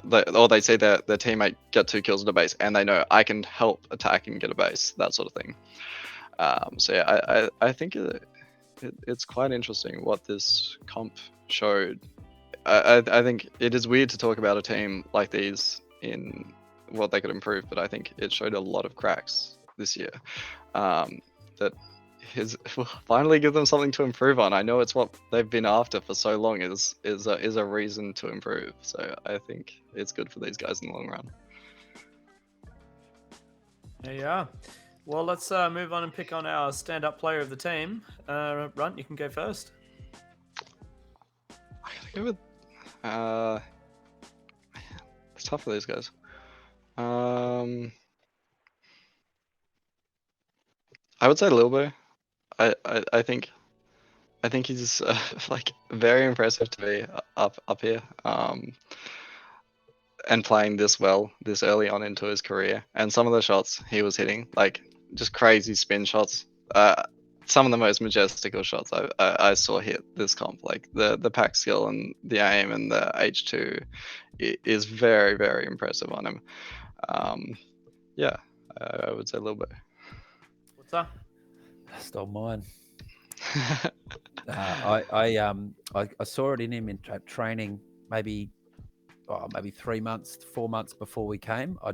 He went to another level, and I actually feel like Lilbo could potentially become like the strongest player on that team. Now he's with a bit more time, he's actually those spin moves and stuff that you were talking about. Like he's very, very fast, and he has this uncanny ability to track players and know who's coming up next. I was gonna bully him for that. I'm not gonna lie, but yes. Yeah, he's like he's got this thing where he doesn't even need to see the player. He can kind of just sense that they're about to come and reposition himself inside the base to make sure he's not going to get shot from them and then get them. And anyways, now when I say he's got the potential to be one of the best players on that team, I mean he's very good in a last line position, for example, in a confined area. I wouldn't say he's not like Grub in terms of game awareness, understanding what's happening like across the whole arena or anything like that, but you put him in a confined space and tell him to keep everybody down or defend a base, and he's like really, really, really strong. So yeah, shout out to him for getting to that level at such a early stage of his career. Yeah, happy days. I don't know. It's hard. This is a hard team to pick a stand-up player, huh? But I don't know if I can. Honestly, I'm gonna go with Wham Fox purely for putting us in the bin in that last Golden game. How about that? We wouldn't have guessed that Wham Fox would be the second base that we would have dropped to the Catalyst guys. Wax and Grub, and then maybe they bring Husky out. Maybe Dodge gets in. No, Wham really stepped up in that game. So because it's so hard to pick one, I'm just going to go based off of that one game and go with Wham Fox. And like Butzer was kind of saying, with all the the mental pressure we'd have, and probably maybe even exhaustion from doing like so much for the media team as well as the media director, for him to go out and have performances like that in Golden games is it's madness, absolute madness. So, all right, have we got any last things we'd like to say about Catalyst before we move on to our first place team and wrap up the show? I just gotta quickly laugh at Wax because he was, before the competitions, he was so keen to tell us that we would not be able to do the same shit to them that we did to everyone else. And there it is, Wax. Hope you enjoy. Just him in particular. Gotta rub it in a little bit. Yeah. He said he'll fight you. Interesting. All right. Well, yeah. Big congrats to Catalyst. I hope that they stick together in the same roster and they're able to. I hope there's something to be said. It's hard to stay on top, I think. To find, like you were saying, run over the course of all the pre-nets, like you guys were just like actively like, please, like show us the weaknesses in our game, beat us so we can get better. Being a team that's won so many nationals in a row, I'm hoping that this will be maybe refreshing for them and give them a reason to really head down, bum up, get your training done. Focus on the things you need to improve on and come back an even more dominant team, which is just a scary thing to think about. But anyway, cool. Let's move on to our last team. We have the Hobart Vikings. Runt, CV, Leper, Karen, Twinkles, and Gandhi. Now that's a good looking spread. Jesus Christ. And well, yeah, I don't know, I've got nothing else to say, but all you, bro. It doesn't get any easier really doing a review stream of a team that hardly loses a game the whole competition. Yeah, absolutely dominant. I didn't get a chance to go through the record books, but it'd have to be one of the most dominant performances we've seen from a home team. I was wanting to ask you how it compares to your team in Brisbane.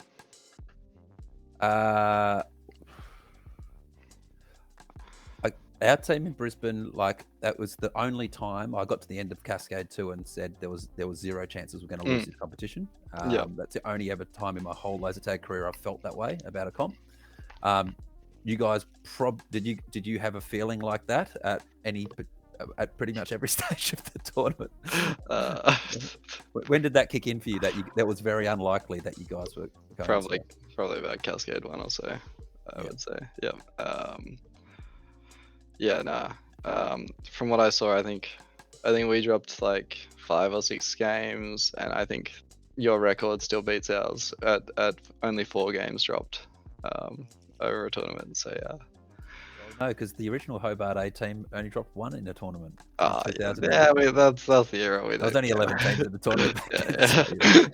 Yeah. So, yeah. But yeah, no, it was I guess a combination of things. One, obviously the new system was helpful. Having somebody like yourself who's in like, you know, you're up in the elite group, and you're cracking into that elite group, and you're also having a system change at the same time, and also the arena played in a way where the meta was to have, you know, we put 2 players in constant points getting positions that were responsible for snagging 50 to 60 tags and trying to get as big a score as possible. You put all those combinations together and you get like a Runt Hobart 2023 performance. It is so rare to see stats. Can we pull the stats up? Like that, to see a GRC of 3 from a player who's leading the attack, essentially. Like every other player that's leading the attack for their team is getting sometimes less than 1. Both Spartans and Catalyst, their lead attacker was 0.94 and 0.96. You're getting a tag ratio of 1.5, so like running your team at the same time. So it was an absolutely rare performance. Yeah, it was a joy to watch. I don't know what else to say. I mean, you go ahead in strengths, because I don't think we can't talk about weaknesses yet. There's too many strengths. We need to talk about too many strengths. Yeah, we can't talk about weaknesses yet, Holmes. So maybe you should take over from me and talk about the things that impress you the most in particularly in the golden games and the games at the pointy end. Yeah, I mean, obviously we got the opportunity to verse you guys quite a lot, and you got the better of us almost every time. I think we beat you that one time when you weren't even in the game because you were at hospital. We You did beat us manage. properly, yeah. We beat you properly once. We did get that. Yeah. That was a feels good moment. But I think yeah, the reality was I think it was off the back of your defensive setups being really, really crisp and clean and very disciplined. You know, blue base like stands out to me as a shining example of that, with like Karen in the base. Just everyone, it was really hard to bloody crack your bases, especially with the 2. I think once we brought the 3rd out to hit your base, we would have much more success with that, because it was injecting a little bit more chaos into the situation. But attacking your base with only 2 was like impossible.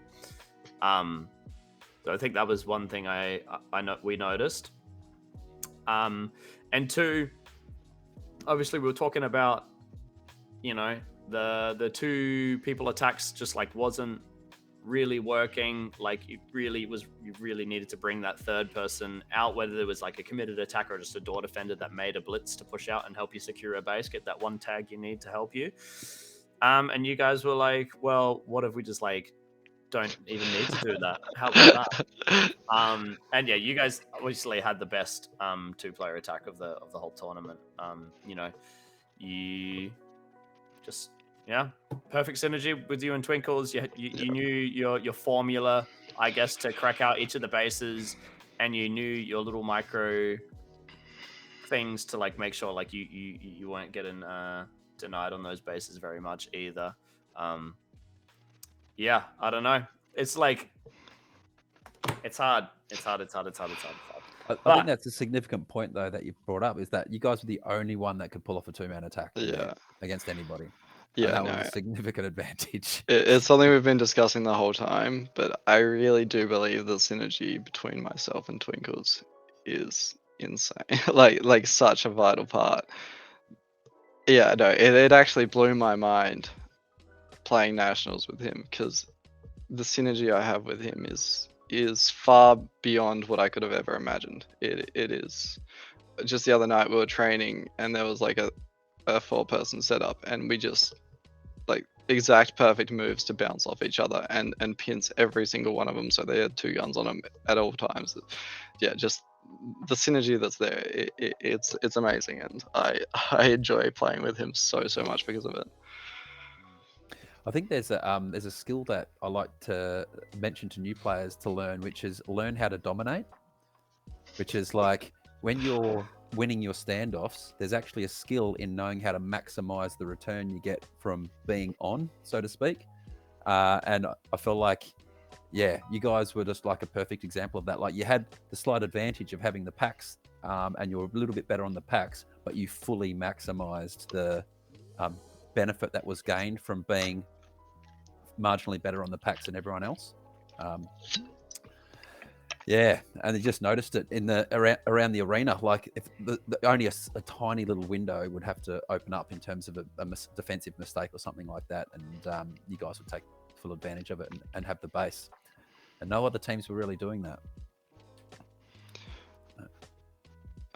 Something I did want to ask, Butzer. You said our maze kind of informed how we played in other mazes. Did you want to elaborate on that? Because I completely agree with you, but I haven't heard your thoughts on how it affects our gameplay. Okay, so the best example I can give is when we played in Adelaide 2017, and the way you guys would set up would always be a little bit further from the doors than what we were doing and what we'd expect teams to be doing. And we're like, why are they playing so far from the doors? And like we could never quite kind of figure it out. And then when we get to this arena, we realized it's so arena dependent. Like in Hobart, you tend, especially like green's a perfect example, right? You tend to, you're not setting up on the doorway, like trying to dive directly in. You're actually setting up meters back from the doorway, getting the correct tags, and then sprinting in. And it's just for me that kind of made sense. Oh, this is why we've noticed them not be as aggressive on the doors as you would expect, particularly in Queensland arenas. Like this is why Queenslanders love to queue up at doors. At Sunny Coast in Brisbane, that's what you're doing. Like you're queuing up at a door pretty much. You're not directly, but pretty close to the door. So yeah, that was the main thing, just how you guys set up for base. Interesting. Yeah, I guess, yeah. I think when I think about you guys attacking us as well when I was in the defense is, yeah, you definitely, when Butzer says it that way, it makes a lot of sense. The Queenslanders like to kind of set up on the doors, win their duels there, and then go in. But when you guys, you and Twinkles were attacking us, it was like on the fringes, you get your couple tags, and then suddenly you're on the doors. But then the door defenders have been tagged, and then it's two of you versus like one last line. And realistically, like the last line's not supposed to win those situations. I guess that's a big thing as well. It's just you. Obviously, it's easy to talk about your ability to crack the last line out of her position, but I feel like the prerequisite of that is dealing with the door defenders quickly and efficiently, and not having those like grueling, like just dueling on a door, doubling a bunch.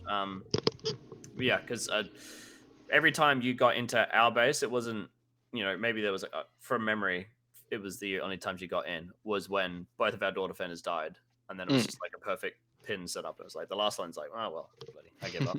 You guys suck on the outside. You suck. Yeah. That's your fault.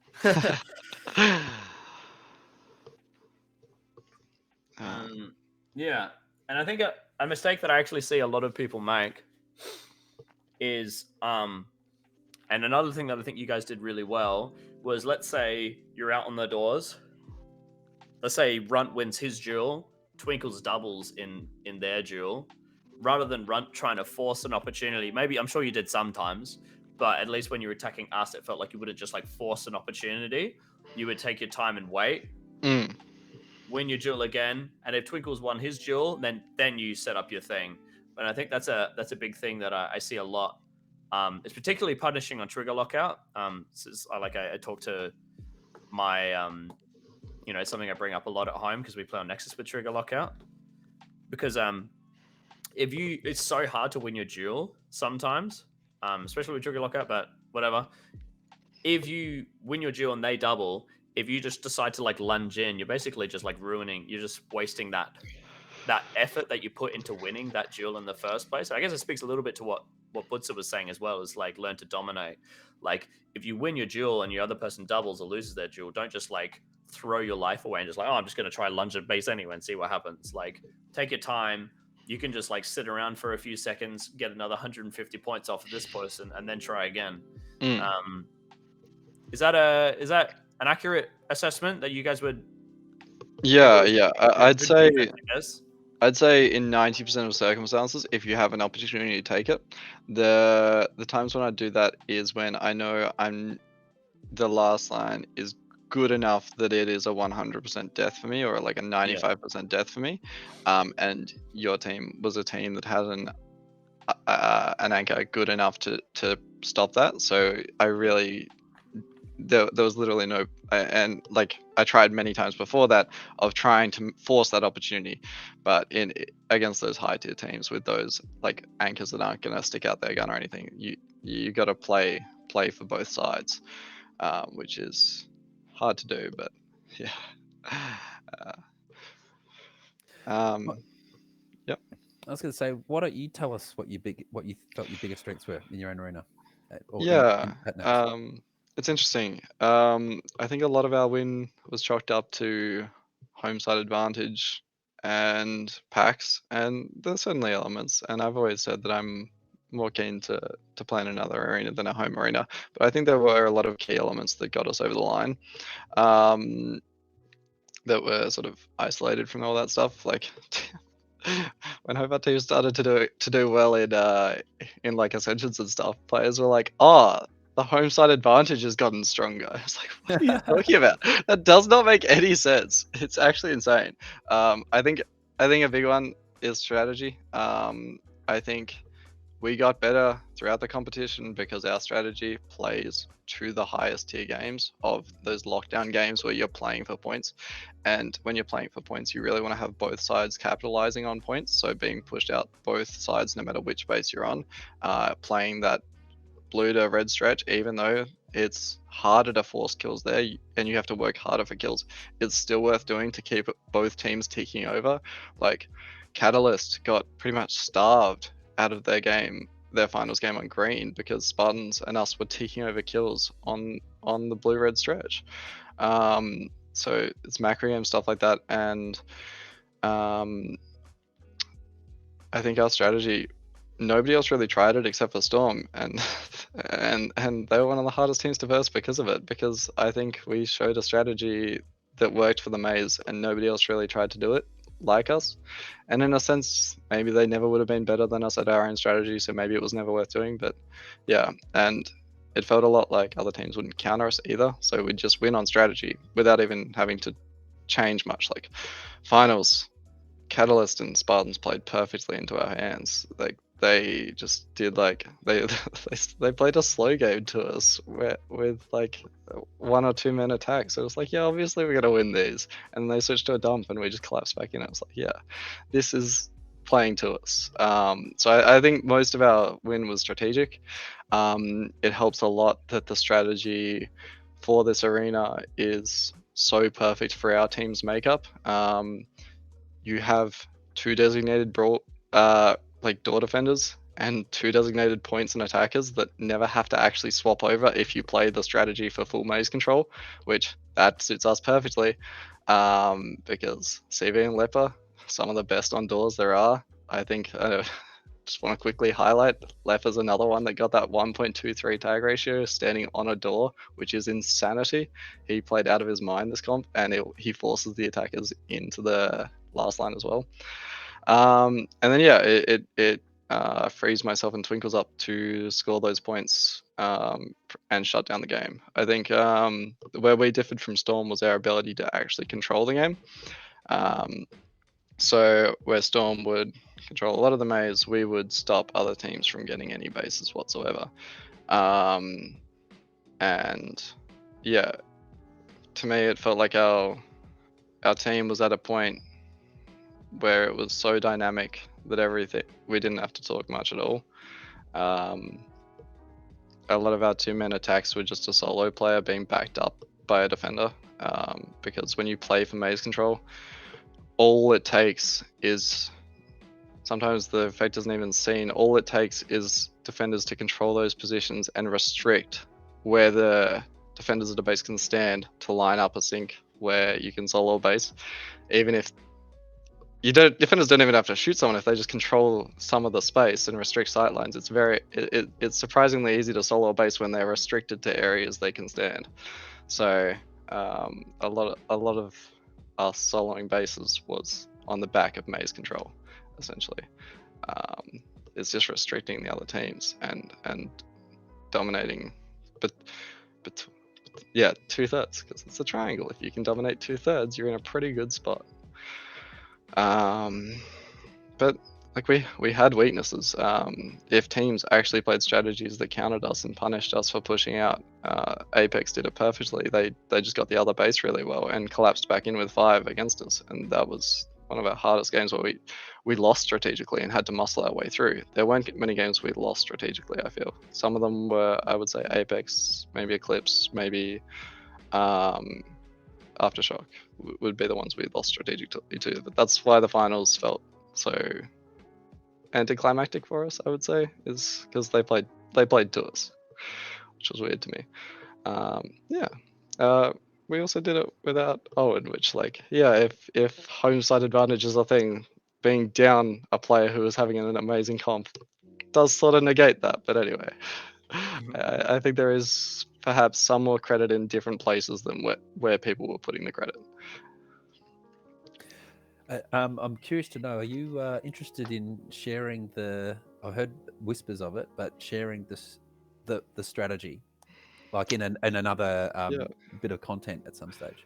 Yeah, I mean, like, I'm definitely down for a finals breakdown. Like, I mean, I literally like tell people our strategy all the time, because I'm like, they're gonna work it out by 3 pre-nuts and a nationals, right? Like, surely. I But think there's so much happening, and I mean, you think that everybody's just going to know exactly how you play, but yeah, it's impossible to know every part of it. So I think that's why it's such a interesting thing, is to go, okay, well, there's the benchmark strategically. How did we stack up? I think that would be such a valuable bit of content for people to get their ears on.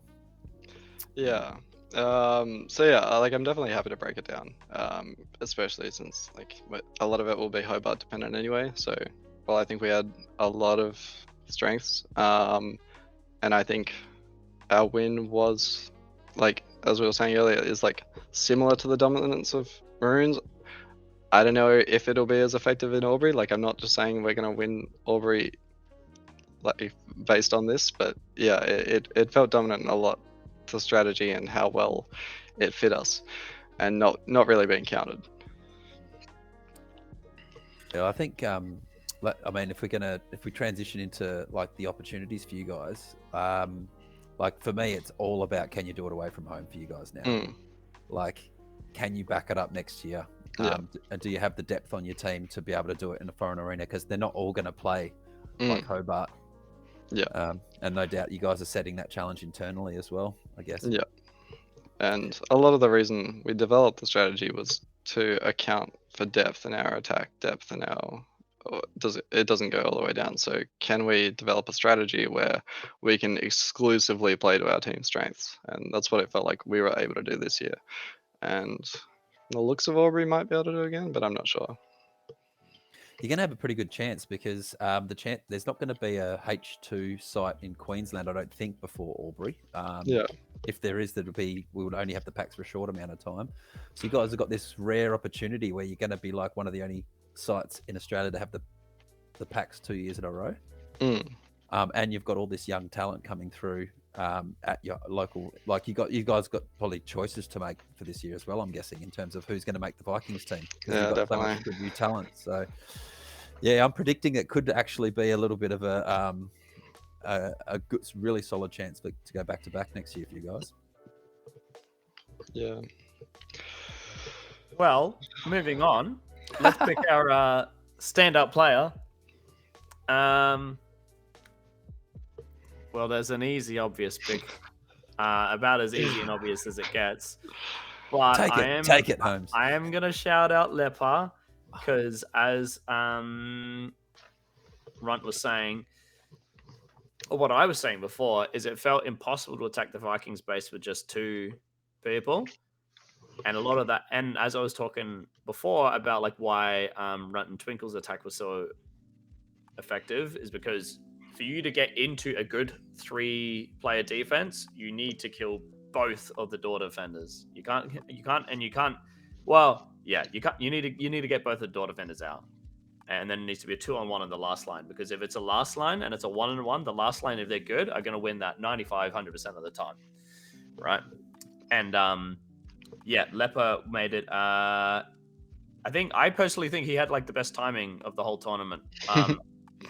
That's what it seemed like. Maybe he just had my number, but I felt like he had the best timing in the tournament and made it extremely difficult to ever have both like myself and Fuggan usually active at the same time. So big shout out to Leper for that. Obviously, you know, the defenders and the people that don't get the big stats don't often get the shine, but definitely got to give some credit there. But yeah, I don't know. Runt as well gets a special mention, I guess, for having probably the most dominant individual performance we've ever seen in a tournament ever. So good job. Thank you. Nice work.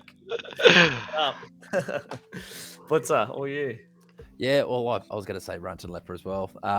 Stole them again. But Leper, for me, probably, you know, for a big part of his career, probably one of the most underestimated players in the competition. Certainly this year, because there's a lot of like new players that don't know him from the old days. But yeah, Leper in his day was, you know, it would have been on an Australian team. If Australian team was picked, there was a 5-year period where he would have been an all-Australian defender for sure. And he proved in this comp that he's still there. So yeah, that was super impressive that he still can play at that level. And yeah, I've never seen anybody perform as strongly as you did in this comp run at a tournament before. I certainly think the arena was like helped you fully like let that out. Like it was for a player to do those kinds of stats at a previous tournament, they would have been having to do something that's very team oriented.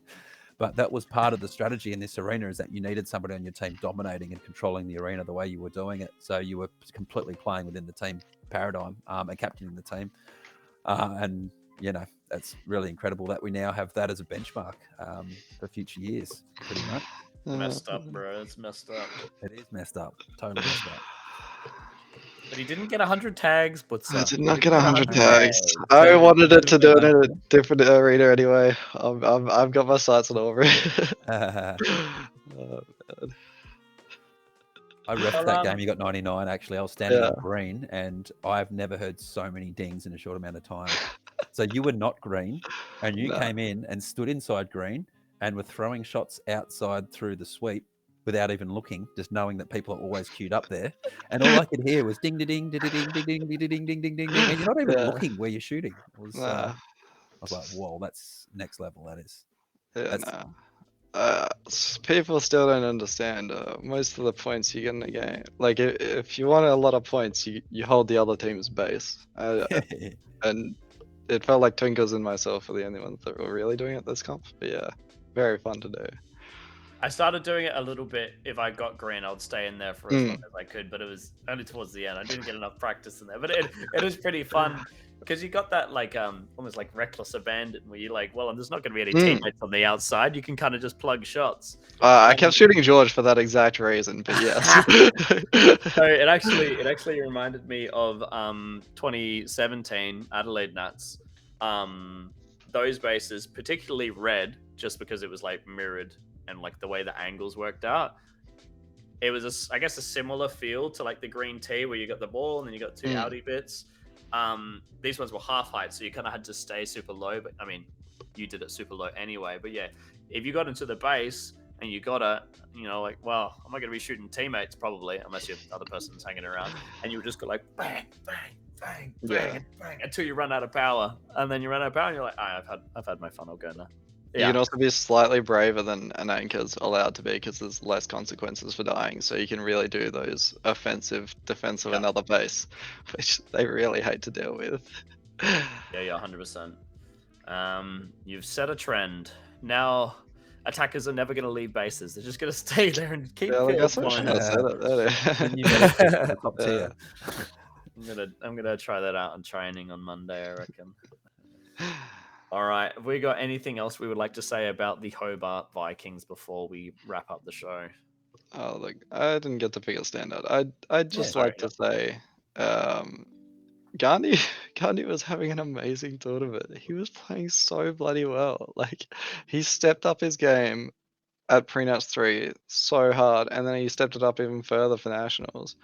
Like, yeah, it felt like he was well up in the way he was playing was up in the crowd of like the top tier teams in a way he never had been before. Um, and then he got injured, and it was really rough to see that change. But yeah, I think it would have been even more dominant if he was there. And in my mind, that kind of adjusts for the packs. But yeah, I'm curious to see how it goes next year. Did you have Gandhi and Karen playing only last line, or were they also playing other roles as well? Nah, so we'd often suit Leper or Sid CV and Gandhi, or usually Gandhi would play the door and sort of take that pushing role to assist the attack. And Gandhi was very, very good at soloing bases on defense, which was hilarious because we'd always come back to check how our defense is going, and he'd tell us we had one. And it's like, I don't know how the hell you did that, but thank you. So yeah, Gandhi was playing amazing, and it was very sad to lose that for the final day. It surprised me how few denials he got, only 0.08, which means that nobody was getting into the base. yeah, he was great in there. He was amazing. Yeah, especially Red. Freaking hell, Yeah. good at Red. So good at Red. All right, gentlemen. I think if we're all done, we'll go to this last slide here. That's just the full story, the full picture. Gaze upon that for a moment. But do either of you have anything you would like to close up the show with? Anything you'd like to say? I just really hope Aubrey.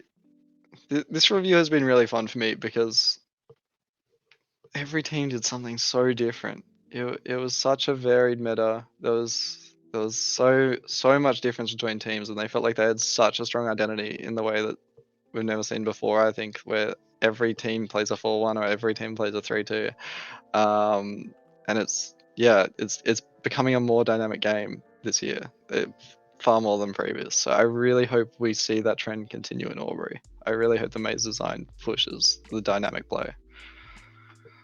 Yeah, 100%. It's keeps it refreshing, huh?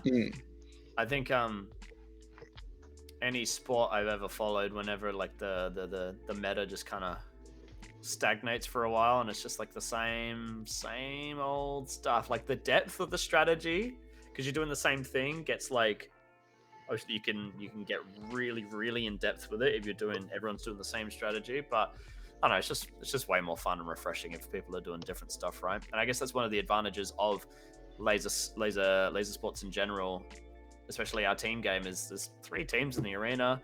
The arenas are all different. The bases themselves are different. It's part of what makes this sport really special, I think. It's just so many things can change, and it's often the best teams are the ones that adjust the best. Yeah. Anything else to say, gentlemen? Oh, just to back up Runt's point, I think it's credit to the arena design as well. I felt like that played a huge part in it. The size, I think it's a real lesson for us in terms of, like, for me anyway, it was like the perfect size arena. Like small arenas. I'm a big fan of small, but you need to have enough of a break between the bases that anybody pushing out to support the attack defenders can get behind them. Like, you have to make it not too easy just to take one step out of your base and be supporting the attack. There needs to be a bit of challenge to that, and I felt like Hobart it was just the right size. I know that's so not like anything you influence because you just get given the space that you've got, but the bases were even. Like, you could win from all three colors, and all of those factors combined meant that we had this big variety of strategy, like you said, Runt. So it's a great tournament, and really well hosted. I love the gift packs that you gave to the international team. Thought that was a nice touch. Trophies were excellent as well, I might add. Very good choice. Big thanks to also ZLTAC for inviting us, the Laser Sports Academy, to be on. Really grateful to the ZLTAC guys for that. That's all my final words, Mr. Holmes. Yeah. I'll echo that a bit. Obviously, we got these really wicked graphics. We got these player cards. We got these animations and stuff. All these cool things happen in the background. None of this would have been possible without the collaboration with ZLTAC and the media team. So, big thanks to them for allowing us to have this opportunity. This is kind of the last ZLTAC LSA thing we've got planned in the books for the short term, but rest assured, there's a lot to be had, but from this relationship between us and ZLTAC. So stay tuned, and let's woo, I don't know, woo. Hey, laser tag. Get the dings. Tag. No, cool. I'm gonna stop sharing. All right. Before we finish, I want you guys to guess, without looking at the time. If you've already looked, then you smell. But guess how long we've been running for. I feel like we got like 350. Someone said we were like 3.5 at Vikings. So I feel like we're 350-ish. So 3.5 hours. 3 hours, 55 minutes. So almost 4 hours. Yeah. The 2.5 hours we predicted, or whatever it was. No, look. It's the only opportunity. We got to do it justice, right? True. All right, let's go to bed. I'm falling asleep. Thanks for tuning in, everybody. Yes, thank you very much, Butzer. Thank you, Runt. And thank you to everyone that's been engaging in the chat and stuff, and all people that are going to rewatch the VOD. Have an excellent night. Good luck with your trainings. Stay tuned for more Laser Sports Academy content coming your way. Transitioning to offline screen now.